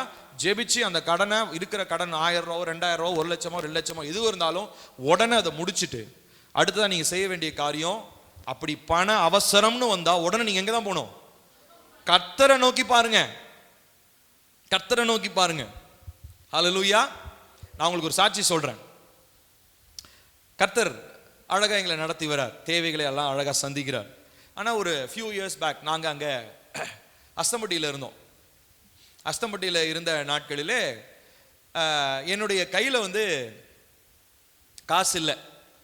காசு இருந்தது, அது வேற ஏதோ ஒரு காரியத்துக்காக செலவாயிடுச்சு. அப்போது அம்மா என்ன பண்ணாங்கன்னா, ஃபோன் பண்ணி இந்த மாதிரி காய் வாங்கிட்டு வா அப்படி சொன்னாங்க. என்கிட்ட கையில் காசு இல்லை. பெட்ரோல் வேற ரிசர்வ் விழுந்துருச்சு. பெட்ரோல் அடித்தாதான் திரும்ப நான் அஸ்தம்பட்டியிலேருந்து கிளம்பி இங்கே நான் சேர முடியும், இல்லைன்னா பாதி வழியிலே நின்றோம். அப்போது சாயங்காலத்தில் ஒரு தம்பி ஒருத்தன் ஃபோன் பண்ணான். ஒரு தம்பி ஃபோன் பண்ணி என்ன சொன்னான்னா, அண்ணே நீங்கள் வாங்க, எங்கள் வீட்டில் ஒரு ஜெபம் வச்சுருக்கிறோம், நாங்கள் ஒரு 4 பேர் இருக்கிறோம். அந்த அந்த பையன் கேரளாக்காரன், மலையாளம் பேசுகிறவங்க. அதனால் அது ஒரு மலையாள கேதரிங்ண்ணே, நீங்கள் தமிழில் பேசுங்க, அவங்க புரிஞ்சுப்பாங்க. அப்புறம் இங்கிலீஷும் தமிழும் சேர்த்து கலந்து ஒரு அரை மணி நேரம் அந்த தம்பிகளோட பேசிட்டு நான் கிளம்புறேன். கிளம்பும் போது அங்கே எதேச்சியா அந்த பையனோட அப்பாவும் பாஸ்டர் தான். அவர் மீட் பண்ணிட்டு நான் வெளியே கிளம்பும் போது வெளியில் வேற ஒரு பாஸ்டர் ஒருத்தர் வந்தார். அவர் பாஸ்டர்னு கூட எனக்கு தெரியாது. அவர் வேற ஒரு மனிதரை பார்த்தோன்னே என்னை கூப்பிட்ட தம்பி அவர்கிட்ட இன்ட்ரடியூஸ் பண்ணான். இவர் பேர் பில்லி, இவர் ஊழியம் செய்கிறாரு அப்படின்னோடனே சரின்னு சொல்லிட்டு அவர் போயிட்டார். அவர் பக்கத்து தெருவில் இருந்தார். நான் இந்த தம்பியோட வீட்டில் சாப்பாடு டின்னர் சாப்பிட்டுட்டு அன்றைக்கி நைட் நான் கிளம்பி வரணும். அப்போ நான் கிளம்பி வரணும்னா சரி, அப்போ நான் வெளியில் வந்தோடனே அந்த தம்பி எனக்கு அவசரமாக ஃபோன் பண்ணானே, இந்த மாதிரி உங்களை பார்த்தார்ல ஒரு பாஸ்டர், அவர் உங்களை வீட்டுக்கு கூப்பிடுறாரு அப்படின்னு. சரின்னு சொல்லிட்டு பக்கத்தில் அவர் தெரு, அப்போ தான் ஃபஸ்ட் டைம் அவரை பார்க்குறேன். அப்போ தான் அவர் எனக்கு பாஸ்டர்னே தெரியும். போய் உட்காந்த உடனே அவர் ஒரு 10 நிமிஷம் பேசியிருப்போம். அவர் ஈரோட்டில் ஊழியம் செய்கிறதான ஒரு பாஸ்டர். அப்போது அவர் கொஞ்ச நேரம் இந்த மாதிரி ஈரோட்டில் ஊழியம் செய்கிறேன், நானும் என் மனைவி என் பிள்ளைங்கள் எல்லாம் ஈரோட்டில் ஊழியம் செய்கிறோம். அப்புறம் என்னை பற்றி கேட்டார், நான் இந்த மாதிரி ஊழியத்தில் இருக்கிறேன் அப்படின்லாம் சொல்லிட்டு இருந்தோம். அப்புறம் சரின்னு சொல்லிட்டு ஜோம் பண்ணிவிட்டு நான் கிளம்பும் போது அவர் உள்ளே போயிட்டு காணிக்கை எடுத்துகிட்டு வந்தார். எடுத்துகிட்டு என் கையில் கொடுத்தார். என் கையில் கொடுக்கும்போது அவர் சொன்ன ஒரு காரியம் நான் அப்படியே அழுதுட்டேன். அவர் சொன்ன ஒரு காரியம், நான் இன்னைக்கு காலையில் நான் டிபார்ட்மெண்ட் ஸ்டோருக்கு போயிருந்தப்போ ஒரு குறிப்பிட்ட செலவு செய்கிறதுக்காக ஒரு காசு வச்சுருந்தேன். ஆனால் கர்த்தர் என்னிடத்துல சொன்ன காரியம், சாயங்காலத்தில் ஒரு ஊழியக்காரன் ஒருத்தன் வருவான், அவன் கையில் இந்த காசை நீ கொடுக்கணும் அப்படின்னு சொல்லி ஆண்டவர் என்கிட்ட சொன்னார். அதனால அவர் என்ன சொன்னார்னா, அந்த ஊழியக்காரனுடைய பேர் கேட்க வேணாம் ஆண்டவர் சொன்னாலும் நீங்கள் உங்கள் பேர் எனக்கு சொல்லாதீங்க, என் பேரையும் நான் உங்களுக்கு சொல்ல மாட்டேன்னு அவர் என்கிட்ட அந்த காணிக்கை கொடுத்து என்னை அனுப்பிச்சிட்டார். இன்ன வரைக்கும் எனக்கு அந்த ஊழியக்காரர் பேர் தெரியாது, என் பேர் அவருக்கு தெரியாது, அவர் பேரும் எனக்கு தெரியாது. இப்போ பாருங்க, நான் எதுக்காக நான் சொல்ல வரேன்னா, இப்போ இதுதான் ஆபத்து. ஏன்னா அன்னைக்கு நைட்டு இல்லைன்னா நான் வண்டி தள்ளிட்டு தான் போனோம். எங்கள் அம்மாவுக்கு ஃபோன் பண்ணி காசு கொடுங்க அப்படின்னா அவங்க அனுப்ப போகிறாங்க, அது வேற. ஆனால் நான் அந்த மாதிரி கேட்ட நாட்கள் உண்டு. ஆனால் இப்போ கர்த்தர் என்னை எப்படி தெரியுங்களா பயிற்றுவிக்கிறார்? அவரை சார்ந்து கொள்ளும்படியாக எனக்கு பயிற்சி கொடுக்கிறார். ஹல்லேலூயா. நான் சொல்றது புரியுதுங்களா? ஸோ இதுதான் ஆபத்து காலத்தில் என்னை நோக்கி கூப்பிடு. அன்னைக்கு அதான் நீங்க யோசிச்சு பாருங்க, அன்னைக்கு நைட்ல ஒருவேளை நான் யோசிச்சிருந்தேன்னா யார்ட்டையாவது அனுப்பியிருப்பாங்க. யாரும் யோசிச்சிருக்கவே மாட்டாங்க. பெட்ரோல் காசு கொடுக்கறது ஒரு பெரிய விஷயமே இல்லை. ஆனா அன்னைக்கு நான் கர்த்தரை முழுவதுமாய் சார்ந்து கொள்வதை நான் முழுமையாக நான் கற்றுக்கொண்டேன். ஹல்லேலூயா. இதுதான் இது வந்து என் வாழ்க்கையில சின்ன இந்த மாதிரி நிறைய சாட்சிகள் இருக்கலாம். நிறைய தேவ பிள்ளைகளை ஆண்டவர் ரொம்ப அற்புதமான நடத்தி வர்றார். ஆகையினாலே நான் என்ன சொல்ல வரேன்னா, நமக்கு ஆபத்து காலத்துல யாரு கடன் கொடுப்பாங்கன்றது மைண்டுக்கு தோணக்கூடாது. ஆபத்து காலத்துல அவரை நோக்கி கூப்பிடணும். பண தேவையே அவர் எப்படி வேணாலும் என்ன பண்ணுவாரு, சந்திப்பார். எலியாவுக்கு சாப்பாடை யாரு கொண்டு வந்து கொடுத்தா? காக்கா கொண்டு வந்து கொடுத்துச்சிங்க. நம்ம ஊரு காக்காலாம் திருடிட்டு தான் போகும். அவங்க ஊர்ல காக்கா கறி துண்டை எடுத்துட்டு வந்து இவருக்கு கொடுத்துருக்கு. காரணம் என்ன? அதுதான் தேவனுடைய செயல். ஹல்லேலூயா. அப்ப பாருங்க, நம்ம புரிந்து கொள்ள வேண்டிய ஒரு காரியம், ஆபத்து காலத்துல, அதுவும் முக்கியமா எப்படிப்பட்ட ஆபத்து காலம்? பண விஷயத்துல அவசரம். அவசரமா ஒருத்தன் வந்து கழுத்தை நெரிக்க போறான், 1000 ரூபாய் கொடுக்கலன்னா அப்போ உங்களால முட்டி போட்டு ஜாம் பண்ண முடியுமா? இதுதான் நான் உங்ககிட்ட கேட்கிற கேள்வி. இந்த நம்பிக்கைக்குள்ள நம்ம வரணும். ஏன்னா நம்ம என்ன நினைச்சுக்கிறோம்னா, ஆபத்து காலத்துலனா ஏதோ ஆக்சிடென்ட் நடக்கிற டைம், இல்ல வியாதி மரண படுக்கையில் இருக்கிற டைம், அதுதான் ஆபத்து கிடையாது. பண விஷயத்திலையும் ஆபத்து காலம்னு வரும்போது யாரை தான் நோக்கி பார்க்கணுமா? ஆமா, தேவனை தான் நோக்கி பார்க்கணும். ஸோ அப்போ நீங்க ஒரு காரியத்தை நீங்க பழகி கொள்ளணும் பிரியமானவர்களே. அவசரம்னு வரும்போது யாரு காசு கொடுப்பாங்கன்றது மைண்டுக்கு வரக்கூடாது. ஆபத்து காலத்தில் என்னை நோக்கி கூப்பிடு, நான் உனக்கு மறு உத்தரவு அருளி செய்வேன் என்று சொன்னதான தேவனுடைய வார்த்தையை பிடிச்சிக்கிட்டு எங்க இருக்கிறீங்களோ அதே இடத்துல நின்று ஜோம் பண்ணுங்க. அது நடு ரோடா இருக்கலாம், ஆஸ்பத்திரியா இருக்கலாம், ஆபீஸா இருக்கலாம், எங்க இருந்தாலும் பரவாயில்ல. நின்று ஜோம் பண்றதுக்கு என்ன இல்லைங்களா? ஜோம் பண்ணி பாருங்க. தேவன் நிச்சயமா, தேவன் உங்களுடைய ஆபத்து காலத்தில், அந்த நேரத்தில், அந்த நிமிஷத்துல கர்த்தர் உங்களுக்கு அற்புதத்தை செய்வார். இன்னொரு சாட்சியை நான் சொல்றேன். இதெல்லாம் உங்களுக்கு எதுக்காக நான் சொல்றேன்னா, உங்களை நான் உற்சாகப்படுத்தும்படி விரும்புகிறேன். தேவன் விதமாயெல்லாம் நடத்துகிறார். எனக்கு தெரிஞ்ச ஒரு சகோதரர், அவருக்கு வாகன வசதி இல்லை. அவர் ரொம்ப ஒரு காடான பகுதியில் இருக்கிற ஒரு சகோதரன். அப்போ அவர் முதல்ல அவருக்கு 3 பிள்ளைகள் இருந்தாங்க. அப்போ அவருக்கு வண்டி வாங்கணும்னு ரொம்ப, ஏன்னா வண்டியே இல்லை, எதுனாலும் யாராவது வண்டி வாங்கி தான் அவர் ஓட்டிட்டு போவார். அப்போ ஒரு நாள் என்ன பண்ணாரு, ஒரு வண்டி வாங்கணும்னு சொல்லி கர்த்தர் அவருக்கு ஒரு ஏவுதல் கொடுத்துருக்கிறார். ஆனால் பேங்க் பேலன்ஸ் பார்த்தீங்கன்னா வெறும் 10,000 ரூபாய் என்னமோ தான் இருந்துச்சு. இவர் ஆனால் ஆண்டவர் சொல்றாரு, நீ போ, உனக்கு நான் என்ன பண்ணுவேன், நான் காசு தருவேன். இது நீங்க நம்புறீங்களான்னு தெரியல. அந்த சகோதரனை நேரில் கூட மீட் பண்ணி நீங்க கேளுங்க, உங்களுக்கு நம்பிக்கை இல்லைன்னா. இவர் வெறும் 10,000 ரூபா வச்சுட்டு, 10,000 ரூபா 15 ரூபா ஏதோ வச்சுட்டு இவர் அங்கேருந்து அவர் அந்த ஊர்லேருந்து கிளம்பி அவர் நகர்ப்புறமாக அவர் வருகிறார். வரும்பொழுது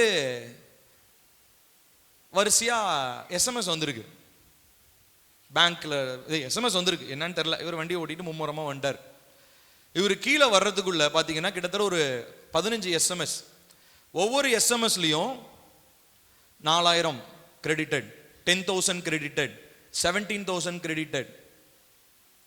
அவரு அந்த இடத்துல அந்த கம்பெனியில் நிக்கிறதுக்கு முன்னாடி அவருக்கு வண்டிக்கு எவ்வளவு தேவையோ அவ்வளோ தேவையான பணத்தையும் கர்த்தர் கொடுத்தார்.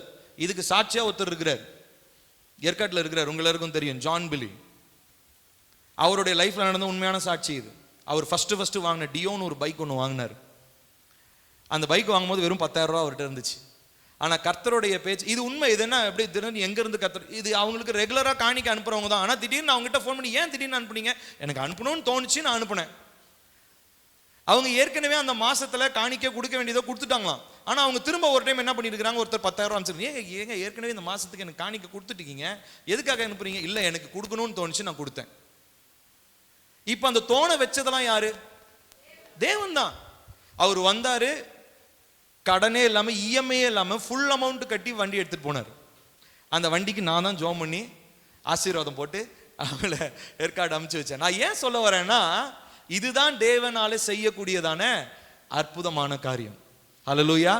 மீனுடைய வாயிலே காசை எடுக்க வைக்கிறது அவருக்கு சர்வசாதாரணம்னா, இந்த மாதிரி ஆபத்து நேரத்துல, அவசர நேரத்துல உங்களுடைய தேவையை சந்திப்பது தேவனுக்கு ஈஸியா இல்லையா? ஈஸி. நீங்க நெக்ஸ்ட் டைம் உங்களுக்கு நம்பிக்கை இல்லைன்னா நீங்க அவர்கிட்ட கேளுங்க, இப்படி பில்லி சொல்றாரு உண்மையா இல்லையான்னு நீங்க சொல்லுங்கன்னு கேளுங்க அடுத்த டைம் வரும்போது. இது உண்மை. இதுதான் தேவன் செய்கிறதான காரியம். ஏன்? நம்ம ஆபத்து நேரத்துல மாத்திரம் அவரை நோக்கி கூப்பிடுறதே கிடையாது. ஆபத்து நேரம்னா நம்ம மைண்ட்ல ஃபிக்ஸ் பண்ணி வச்சுக்கிட்டது என்னது, அப்படியே பைக் இடிக்கிற போகும்போது அப்படி இயேசுவே இயேசுவே இயேசுவேன்னு கத்தனவனே ஆண்டவர் அப்படியே. இந்த ஆபத்து நேரம் இது மாத்திரம், இதுவும் ஆபத்து நேரம் தான். அந்த ஆபத்து நேரம் மாத்திரம் கிடையாது, பணம்ன்ற அந்த அவசர நேரம் வரும்போது கூட ஆண்டவரை நோக்கி பாருங்க. கடன்றது தயவு செஞ்சு இனிமே தேவ பிள்ளைகளாக நம்ம வாழ்க்கையில இருக்க கூடாது. நான் சொல்றது புரியுதுங்களா? தேவனிடத்துல கேளுங்க, கர்த்தாவே எனக்கு ஆபிரகாமின் ஆசீர்வாதத்தை கொடுத்துருக்கிறீங்களா, ஆனா இன்னும் ஏன் கடன் வாங்கிட்டு இருக்கிறேன் இல்லையா? சோ கடன் என்பது ஒரு சாபமாகவே பார்க்கப்படுகிறது. சோ 6 காரியங்களை சொன்ன. முதலாவது, பணம் என்பது அத்தியாவசியம். இரண்டாவது, பணம் அதிக மதிப்பிடப்படுகிறது. மூன்றாவது, பணம் நன்மை செய்வதற்கு பயன்படுத்தப்படுகிறது.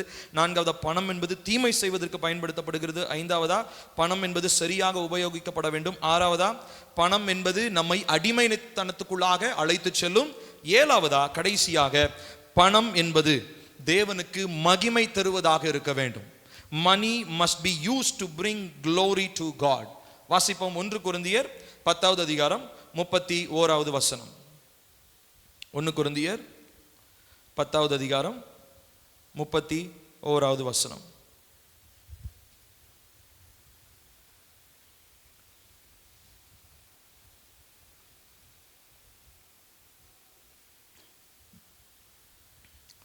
ஒன்னு கொரிந்தியர் 10:31 சேர்ந்து வாசிப்போமா? ஆகையால் நீங்கள் புசித்தாலும் குடித்தாலும் எதை செய்தாலும் எல்லாவற்றையும் தேவனுடைய மகிமைக்கென்று செய்யுங்கள். திரும்ப சத்தமா வாசிக்கலாமா? ஆகையால் நீங்கள் புசித்தாலும் குடித்தாலும் எதை செய்தாலும் எல்லாவற்றையும் தேவனுடைய மகிமைக்கென்று செய்யுங்கள். கர்த்தர் நமக்கு ரொம்ப அழகா கற்றுக் கொடுக்கிறார். எல்லாவற்றையும் என்ன பண்ணுங்க? அவருடைய மகிமைக்காக நீங்கள் செய்யுங்கள். So do everything for the glory of God. எதுவா இருந்தாலும் சரி, நீங்க செய்யற எல்லா செயல்லையும் யார் மகிமை அடையணும்? தேவன் மகிமை அடையணும். நான் கடன் கொடுக்கறதுல தேவன் மகிமை அடைவாரா? கடன் வாங்கும் போது தேவன் மகிமை அடைவாரா? கடன் கொடுக்கும் பொழுது. சோ ஒருத்தங்கிட்ட கடன் கை நீட்டி நம்ம காசு வாங்கும் போது நம்ம தேவனுடைய நாமத்திற்கு மகிமையை சேர்க்கிறவங்க கிடையாது, தேவனுடைய நாமத்திற்கு கெட்ட பேர் வாங்கி தரவங்க. சோ அப்போ இந்த ஒரு உணர்வு நமக்கு இருக்கணும். எவ்ரி டைம் நம்ம யார்ட்டையாவது காசு வாங்குறோம் அப்படின்னா தேவனுடைய நாமத்திற்கு நம்ம கெட்ட பேர் உண்டு பண்றோம். ஆனா கர்த்தருடைய நாம மகிமைக்காக தான் கர்த்தர் நம்மளை அழைச்சிருக்கிறார். ஆகையினால ஆபத்து காலத்துல, இனிமே இந்த ஆபத்து காலம்னு வசனம் வந்தாலே உங்களுக்கு எதுதான் ஞாபகம்? பணம் காரியம் தான் ஞாபகம் வரணும், சரியா? அந்த ஆபத்து காலமும் இருக்குது. ஆனா ரொம்ப முக்கியமா, ஏன்னா நம்ம நிறைய பேர் கடன் வாங்குறதுக்கு என்ன தெரியுமா சாக்கு சொல்லுவோம்? அவசரத்துல என்ன பண்றதுன்னு தெரியல, அதனால டக்குன்னு என்ன பண்ணிட்டேன், பக்கத்துல இருந்து இப்படி கடனை வாங்கிட்டேன், பக்கத்துல இருந்தாரா அவர்கிட்ட இந்த காசை வாங்கிட்டேன். அந்த அவசர நேரத்துல ஏன் ஏசப்பாவை நோக்கி கூப்பிடல இல்லையா? இதுதான் நமக்கு, இந்த உணர்வு தான் நமக்கு வேணும், இந்த ஞானம் தான் நமக்கு வேணும். அவசரமே என்ன அவசரமா இருந்தாலும் நம்ம தேவனை நோக்கி கூப்பிட பழகி கொள்ள வேண்டும். பணத்தை நம்ம இருக்க வேண்டிய அந்த பணத்திற்குன்னு ஒரு இடம் இருக்கு. பணத்தை நம்ம லிஸ்ட்ல இருந்து எடுத்து போட்டுற முடியாது. பணத்துக்குன்னு ஒரு இடம் இருக்குது. அந்த இடத்தை நம்ம பணத்துக்கு கரெக்டா கொடுக்கும் பொழுது கர்த்தர் அதில் என்ன ஆயிடுவார்? மகிமை அடைவார். அது நமக்கு ஆசீர்வாதமா இருக்கும். சம்பாதிக்க முடியும், சேமித்து வைக்க முடியும், சரியான காரியங்களுக்காக செலவழிக்கவும் முடியும். ஸோ இந்த ஞானம் இல்லாததுனால ஒன்று, பணத்தை இந்த எக்ஸ்ட்ரீமுக்கு போய் பணமே பாவம்னு சொல்றது, அதுவும் தப்பு. அதே நேரத்தில் பணத்தை சேர்த்து வச்சுக்கிட்டு அதன் மேல நாட்டமா இருக்கிறதும் தப்பு. ஆனா சரியா பணத்திற்கு கொடுக்க வேண்டிய இடத்துக்கு நம்ம கொடுத்து ஞானமாய் நம் கர்த்தருடைய சமூகத்திலே பணத்திற்காக நாம் ஜெபிக்கும் பொழுது, பண காரியங்களிலே ஞானமா இருக்கணும்ன்றதை ஜெபிக்கும் பொழுது நிச்சயமாய் தேவன் உங்களுக்கு விசேஷித்த ஞானத்தை தருவார். ஹல்லேலூயா. யாரும் எழுந்து நிற்போமா? எழுந்து நிற்போம். தேவனை நோக்கி நாம் பார்க்க போகிறோம். இதனால நான் ஒரு சில ப்ரேயர் பாயிண்ட்ஸ் உங்களுக்கு நான் சொல்ல போறேன். அந்த ப்ரேயர் பாயிண்ட்ஸ் நல்லா மைண்ட்ல வச்சுக்கோங்க.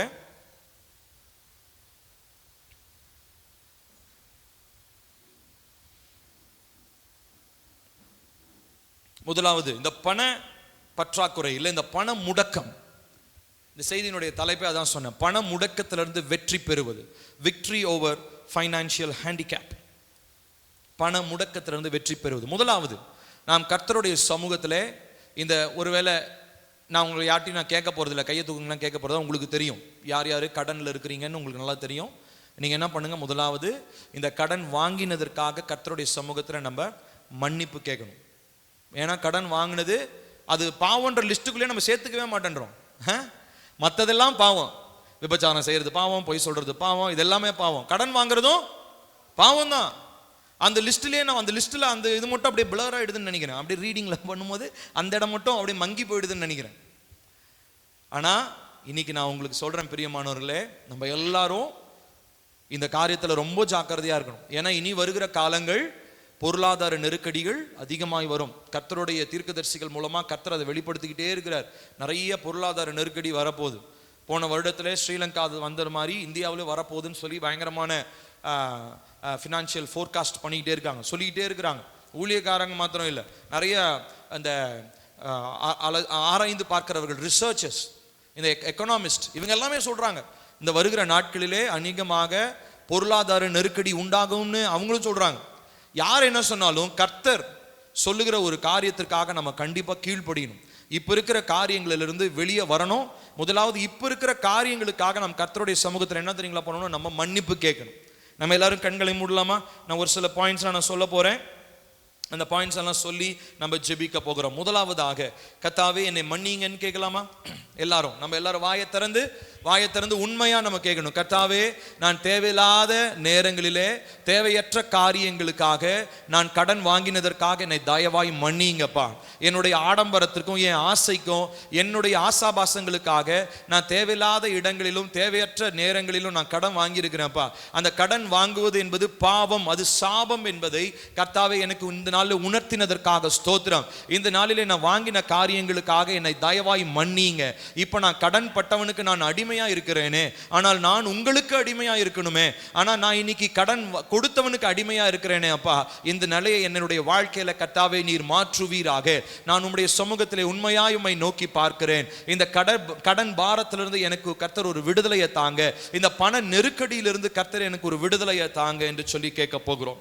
அடுத்ததாக, நம்மளுடைய பணம் அநீதியான விதத்திலே வந்திருக்கும் என்று சொன்னால், கண்களை மூடுங்க, நான் சொல்றதை மாத்திரம் நல்லா கவனிங்க. நம்முடைய பணம் அநீதியான விதத்திலே வந்திருக்கும் என்று சொன்னால் அதற்காக கண்டிப்பா நம்ம கர்த்தருடைய சமூகத்துல மன்னிப்பு நம்ம கேட்கணும். ஒரு சிலர் பாத்தீங்கன்னா கவர்மெண்ட் அஃபீஷியலா இருப்பாங்க. அவங்களுடைய கல்ச்சர்ல, அவங்களுடைய சமுதாயத்துல சர்வசாதாரணமா லஞ்சம் வாங்குறது ரொம்ப சாதாரணமான ஒரு காரியமாக இருக்கும். அது ஒருவேளை கவர்மெண்டே பார்த்துக்கிட்டு கண்டுக்காம இருந்தாலும் அது தப்பு தான். கவர்மெண்டே அது ஒத்துக்கிட்டாலும் அது தப்பு தான். ஆகையினாலே இவ்விதமாக அநீதியாய் வந்த பணத்திற்காக நம் கர்த்தருடைய சமூகத்துல நம்ம மன்னிப்பு கேட்கணும். ஒருவேளை நம்ம குடும்பத்துல யாராவது அப்படி இருக்கலாம். ஒருவேளை பாத்தீங்கன்னா உங்களுடைய பணம் ஏதாவது தவறான காரியங்கள் பயன்படுத்துவதற்காக, தவறான காரியங்கள் செய்வதற்காக உங்களுடைய பணம் பயன்படுத்தப்படலாம். ஒரு சில, நான் அன்னைக்கு ஒரு குறிப்பிட்ட ஒரு சகோதரியினுடைய சாட்சியை கேட்டேன். அவங்க ஒரு ஒரு பெரிய ஹாஸ்பிட்டலில் அவங்க ஹெட் நர்ஸாக அவங்க இருக்கிறாங்க. அவங்க ஆந்திராவில் இருந்து ஒரு குறிப்பிட்ட சகோதரி எனக்கு மெசேஜ் பண்ணியிருந்தாங்க. அப்போது கடந்த நாட்களில் கர்த்தர் அவர்களோடு கூட பேசினார். அவங்க அந்த ஹாஸ்பிட்டலில் பார்த்தீங்கன்னா அவங்க இல்லீகலாக அவங்க அபார்ஷன் பண்ணிட்டு இருந்தாங்க. கருக்கலைப்பு.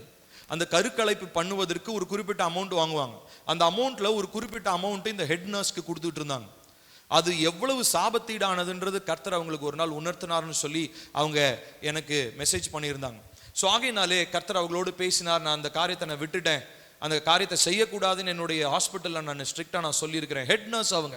ஸோ பாருங்க, இதுதான் இந்த மாதிரி தீமையான காரியங்கள். கருக்கலைப்பு என்பது கொலை, அது தேவனுக்கு விரோதமான பாவம். அதை செய்வதில் வர்ற சம்பாத்தியம் அந்த அம்மாவுக்கு எப்படி நல்லா இருக்கும்?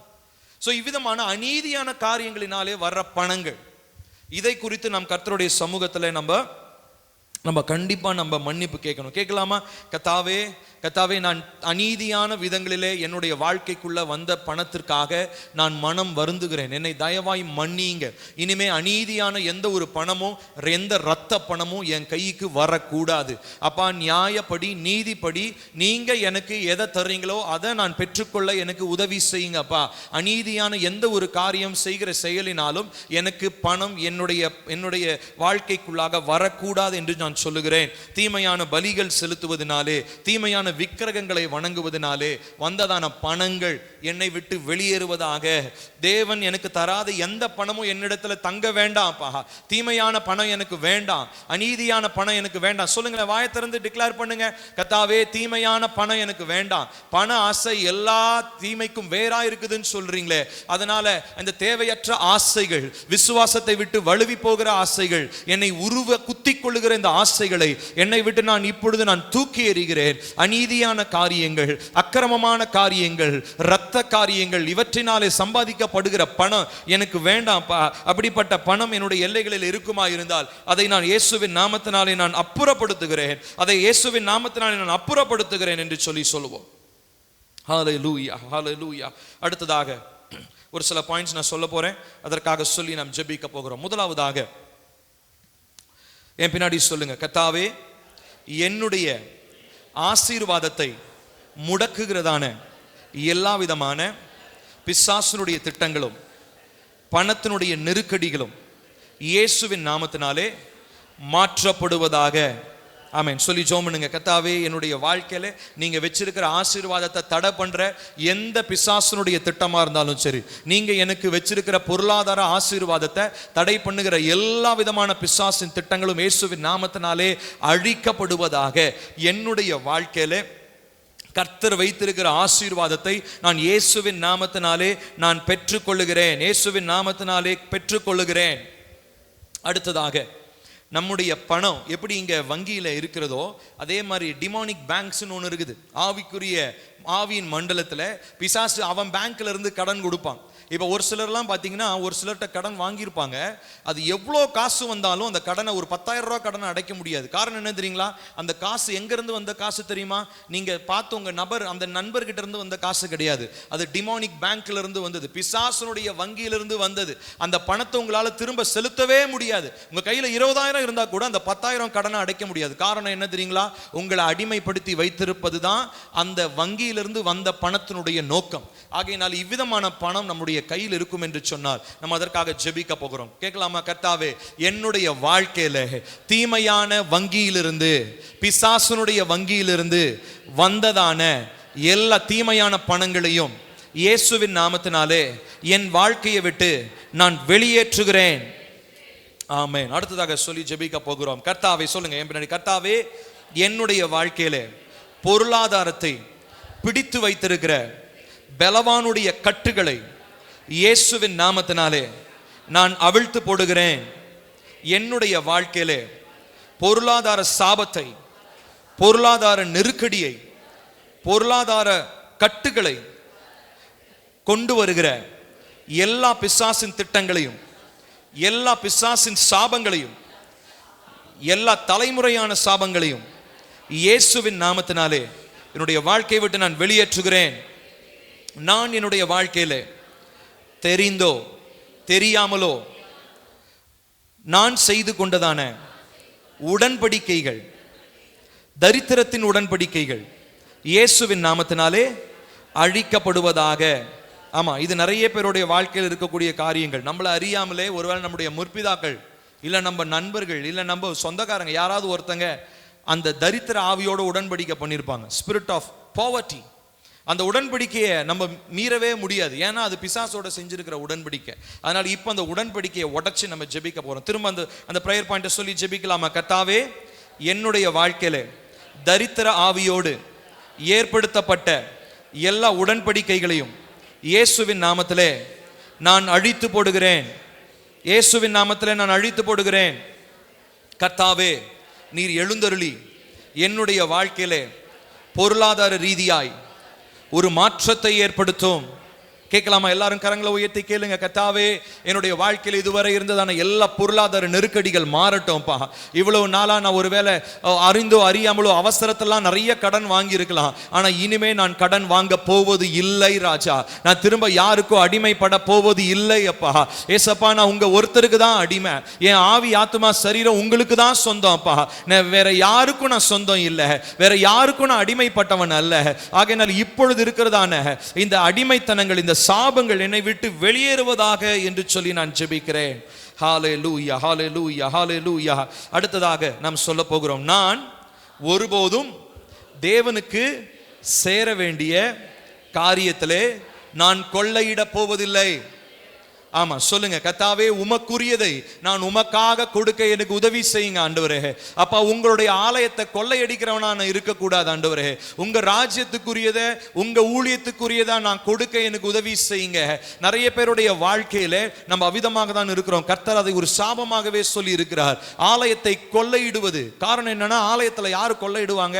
ஆலயத்தில் இருக்கிறதான இப்ப பாத்தீங்கன்னா ஒரு சில இந்துக்களுடைய கோயில நம்ம பார்க்கிறோம், இந்துக்களுடைய விக்கிரகங்களை திருடிட்டு போயிட்டான்னு சொல்லுவாங்க. தங்க சிலையை வச்சிருந்தாங்க, தங்கத்தை திருடிட்டு போயிட்டாங்கன்னு சொல்லி.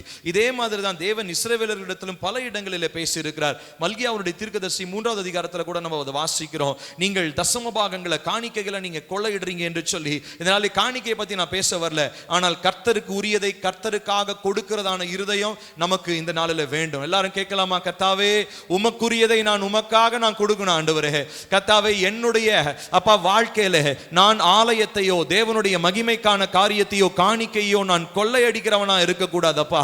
அப்பா உங்க நாம மகிமைக்காக நான் ஆண்டவரே நான் கொடுக்கிறவனா எனக்கு உதவி செய்யுங்கப்பா. ஹalleluya ஹalleluya ஹalleluya ஹalleluya. அடுத்ததாக நம்ம சொல்லி ஜெபிக்க போகிறோம்.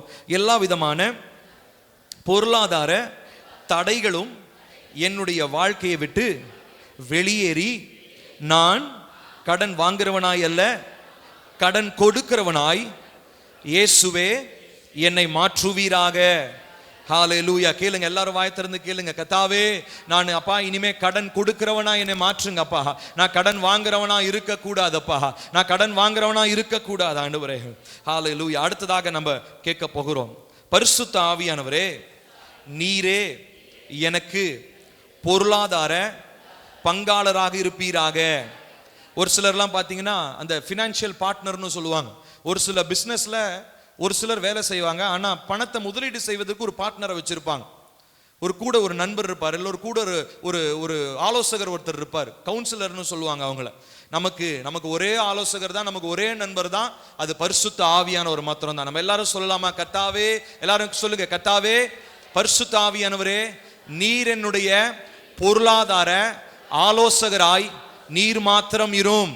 சொல்லுங்க, திரும்ப சொல்லி ஜெபம் பண்ணுங்க. பரிசுத்த ஆவியானவரே நீங்க தான் எனக்கு பொருளாதார ஆலோசகரா நீங்க இருக்கணும்ப்பா. பொருளாதார ஆலோசனைகளை நீங்க தான் எனக்கு தரணும்ப்பா. பொருளாதார பங்காளர் நீங்க ஆண்டவரே. வேற எந்த பார்ட்னரும் எனக்கு வேண்டாம், வேற எந்த மனிதர்களுடைய பங்காளர் எனக்கு வேண்டாம் அப்பா. பரிசுத்த ஆவியானவர் நீர்தான் என்னுடைய பங்காளர் அப்பா, நீர்தான் எனக்கு ஆலோசகர். உம்முடைய சத்தத்தை கேட்டுதான் நான் பணத்தினுடைய காரியங்களை நான் ஞானமா இருக்கணுமே ஒழிய வேற எந்த மனிதனுடைய சத்தத்தையும் கேட்டு பொருளாதார நெருக்கடியில் நான் சிக்கிக்கொள்ளாதபடிக்கு ஞானமுள்ள இருதயத்தை கர்த்தர் எனக்கு தருவீராக என்று சொல்லி நாங்கள் ஜெபிக்கிறோம். ஹalleluya ஹalleluya. கர்த்தாவே நான் செழித்தோங்குவதற்கான ரகசியங்களை எனக்கு கற்றுத்தாரும். கேளுங்க, எல்லாரும் வாய் திறந்து கர்த்தாவே அப்பா நான் கடன் கொடுக்கணும், அப்படிப்பட்ட வாழ்க்கை வாழ செழிப்பா வாழ்றதுக்கு எனக்கு உங்களுடைய ஆவியின் ரகசியங்களை கற்றுத்தாங்கப்பா. பரலோகத்தின் அந்த மேன்மையுள்ள வாழ்க்கையை நான் வாழணும் ஆண்டவரே.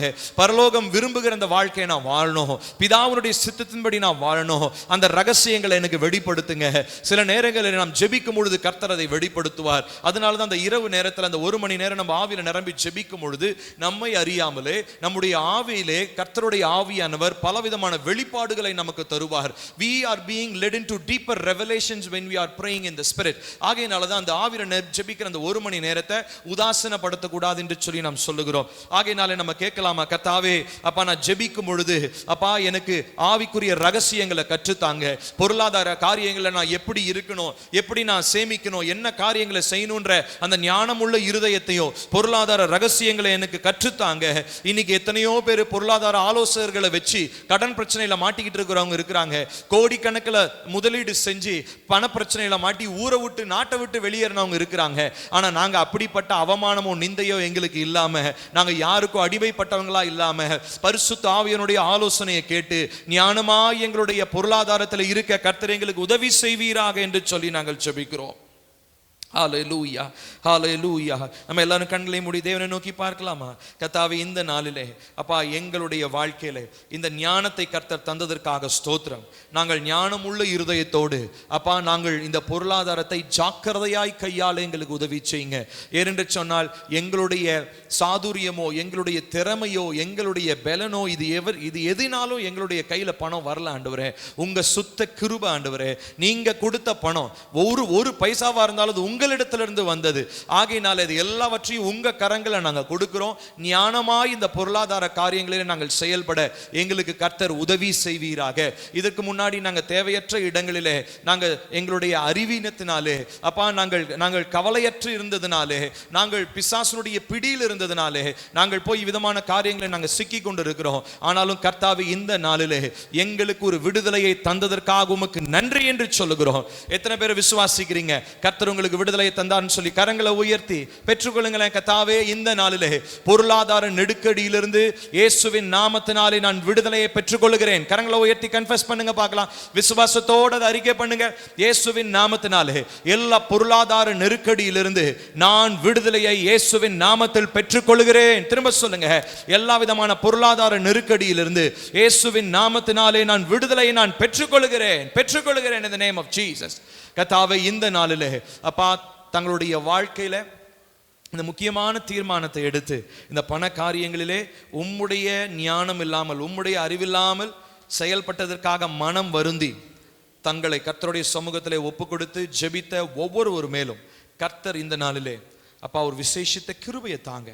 இனிமேலாவது ஆண்டவரே, நாங்கள் ஒவ்வொருத்தரும் பண காரியங்கள் பொருளாதாரத்தில் சரியாய் ஞானமாய் செயல்பட, தேவையற்ற காரியங்களிலே நாங்கள் யாருக்கும் அடிமைகளாக போய்விடாதபடிக்கு இயேசுவுக்கு மாத்திரம் சொந்தக்காரர்களாய், இயேசுவுக்கு மாத்திரம் உரியவர்களாய் எங்களை மாற்றுவீராக.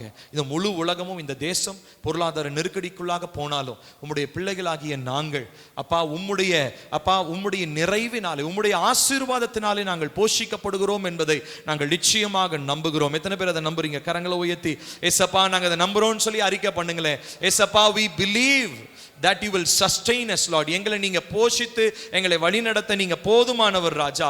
ஓ, கண்மலையின் தேனினால் எங்களை நிரப்ப வல்லவர் ராஜா. ஓ அப்பா, கானான் தேசத்தினுடைய எல்லா உச்சிதங்களினாலும் நீர் எங்களை நிரப்ப போதுமானவர் ராஜா.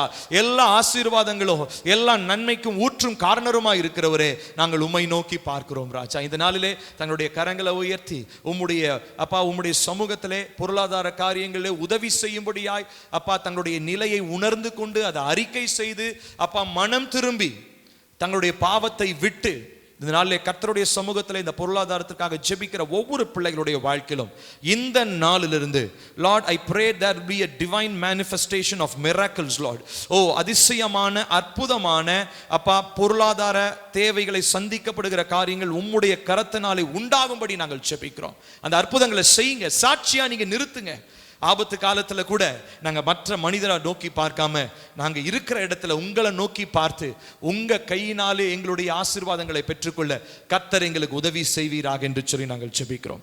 அவ்விதமே நீர் எங்களுடைய வாழ்க்கையிலே நன்மைகளையும் ஆசீர்வாதங்களையும் தந்து வழி நடத்துங்க. நீரே உயர்ந்தரும், நீரே மகிமை அடையும், வருகைக்காக ஆயத்தப்படுத்தும். இயேசுவின் நாமத்தில் கேட்கிறோம் எங்கள் ஜீவனுள்ள நல்ல பிதாவே, ஆமென்.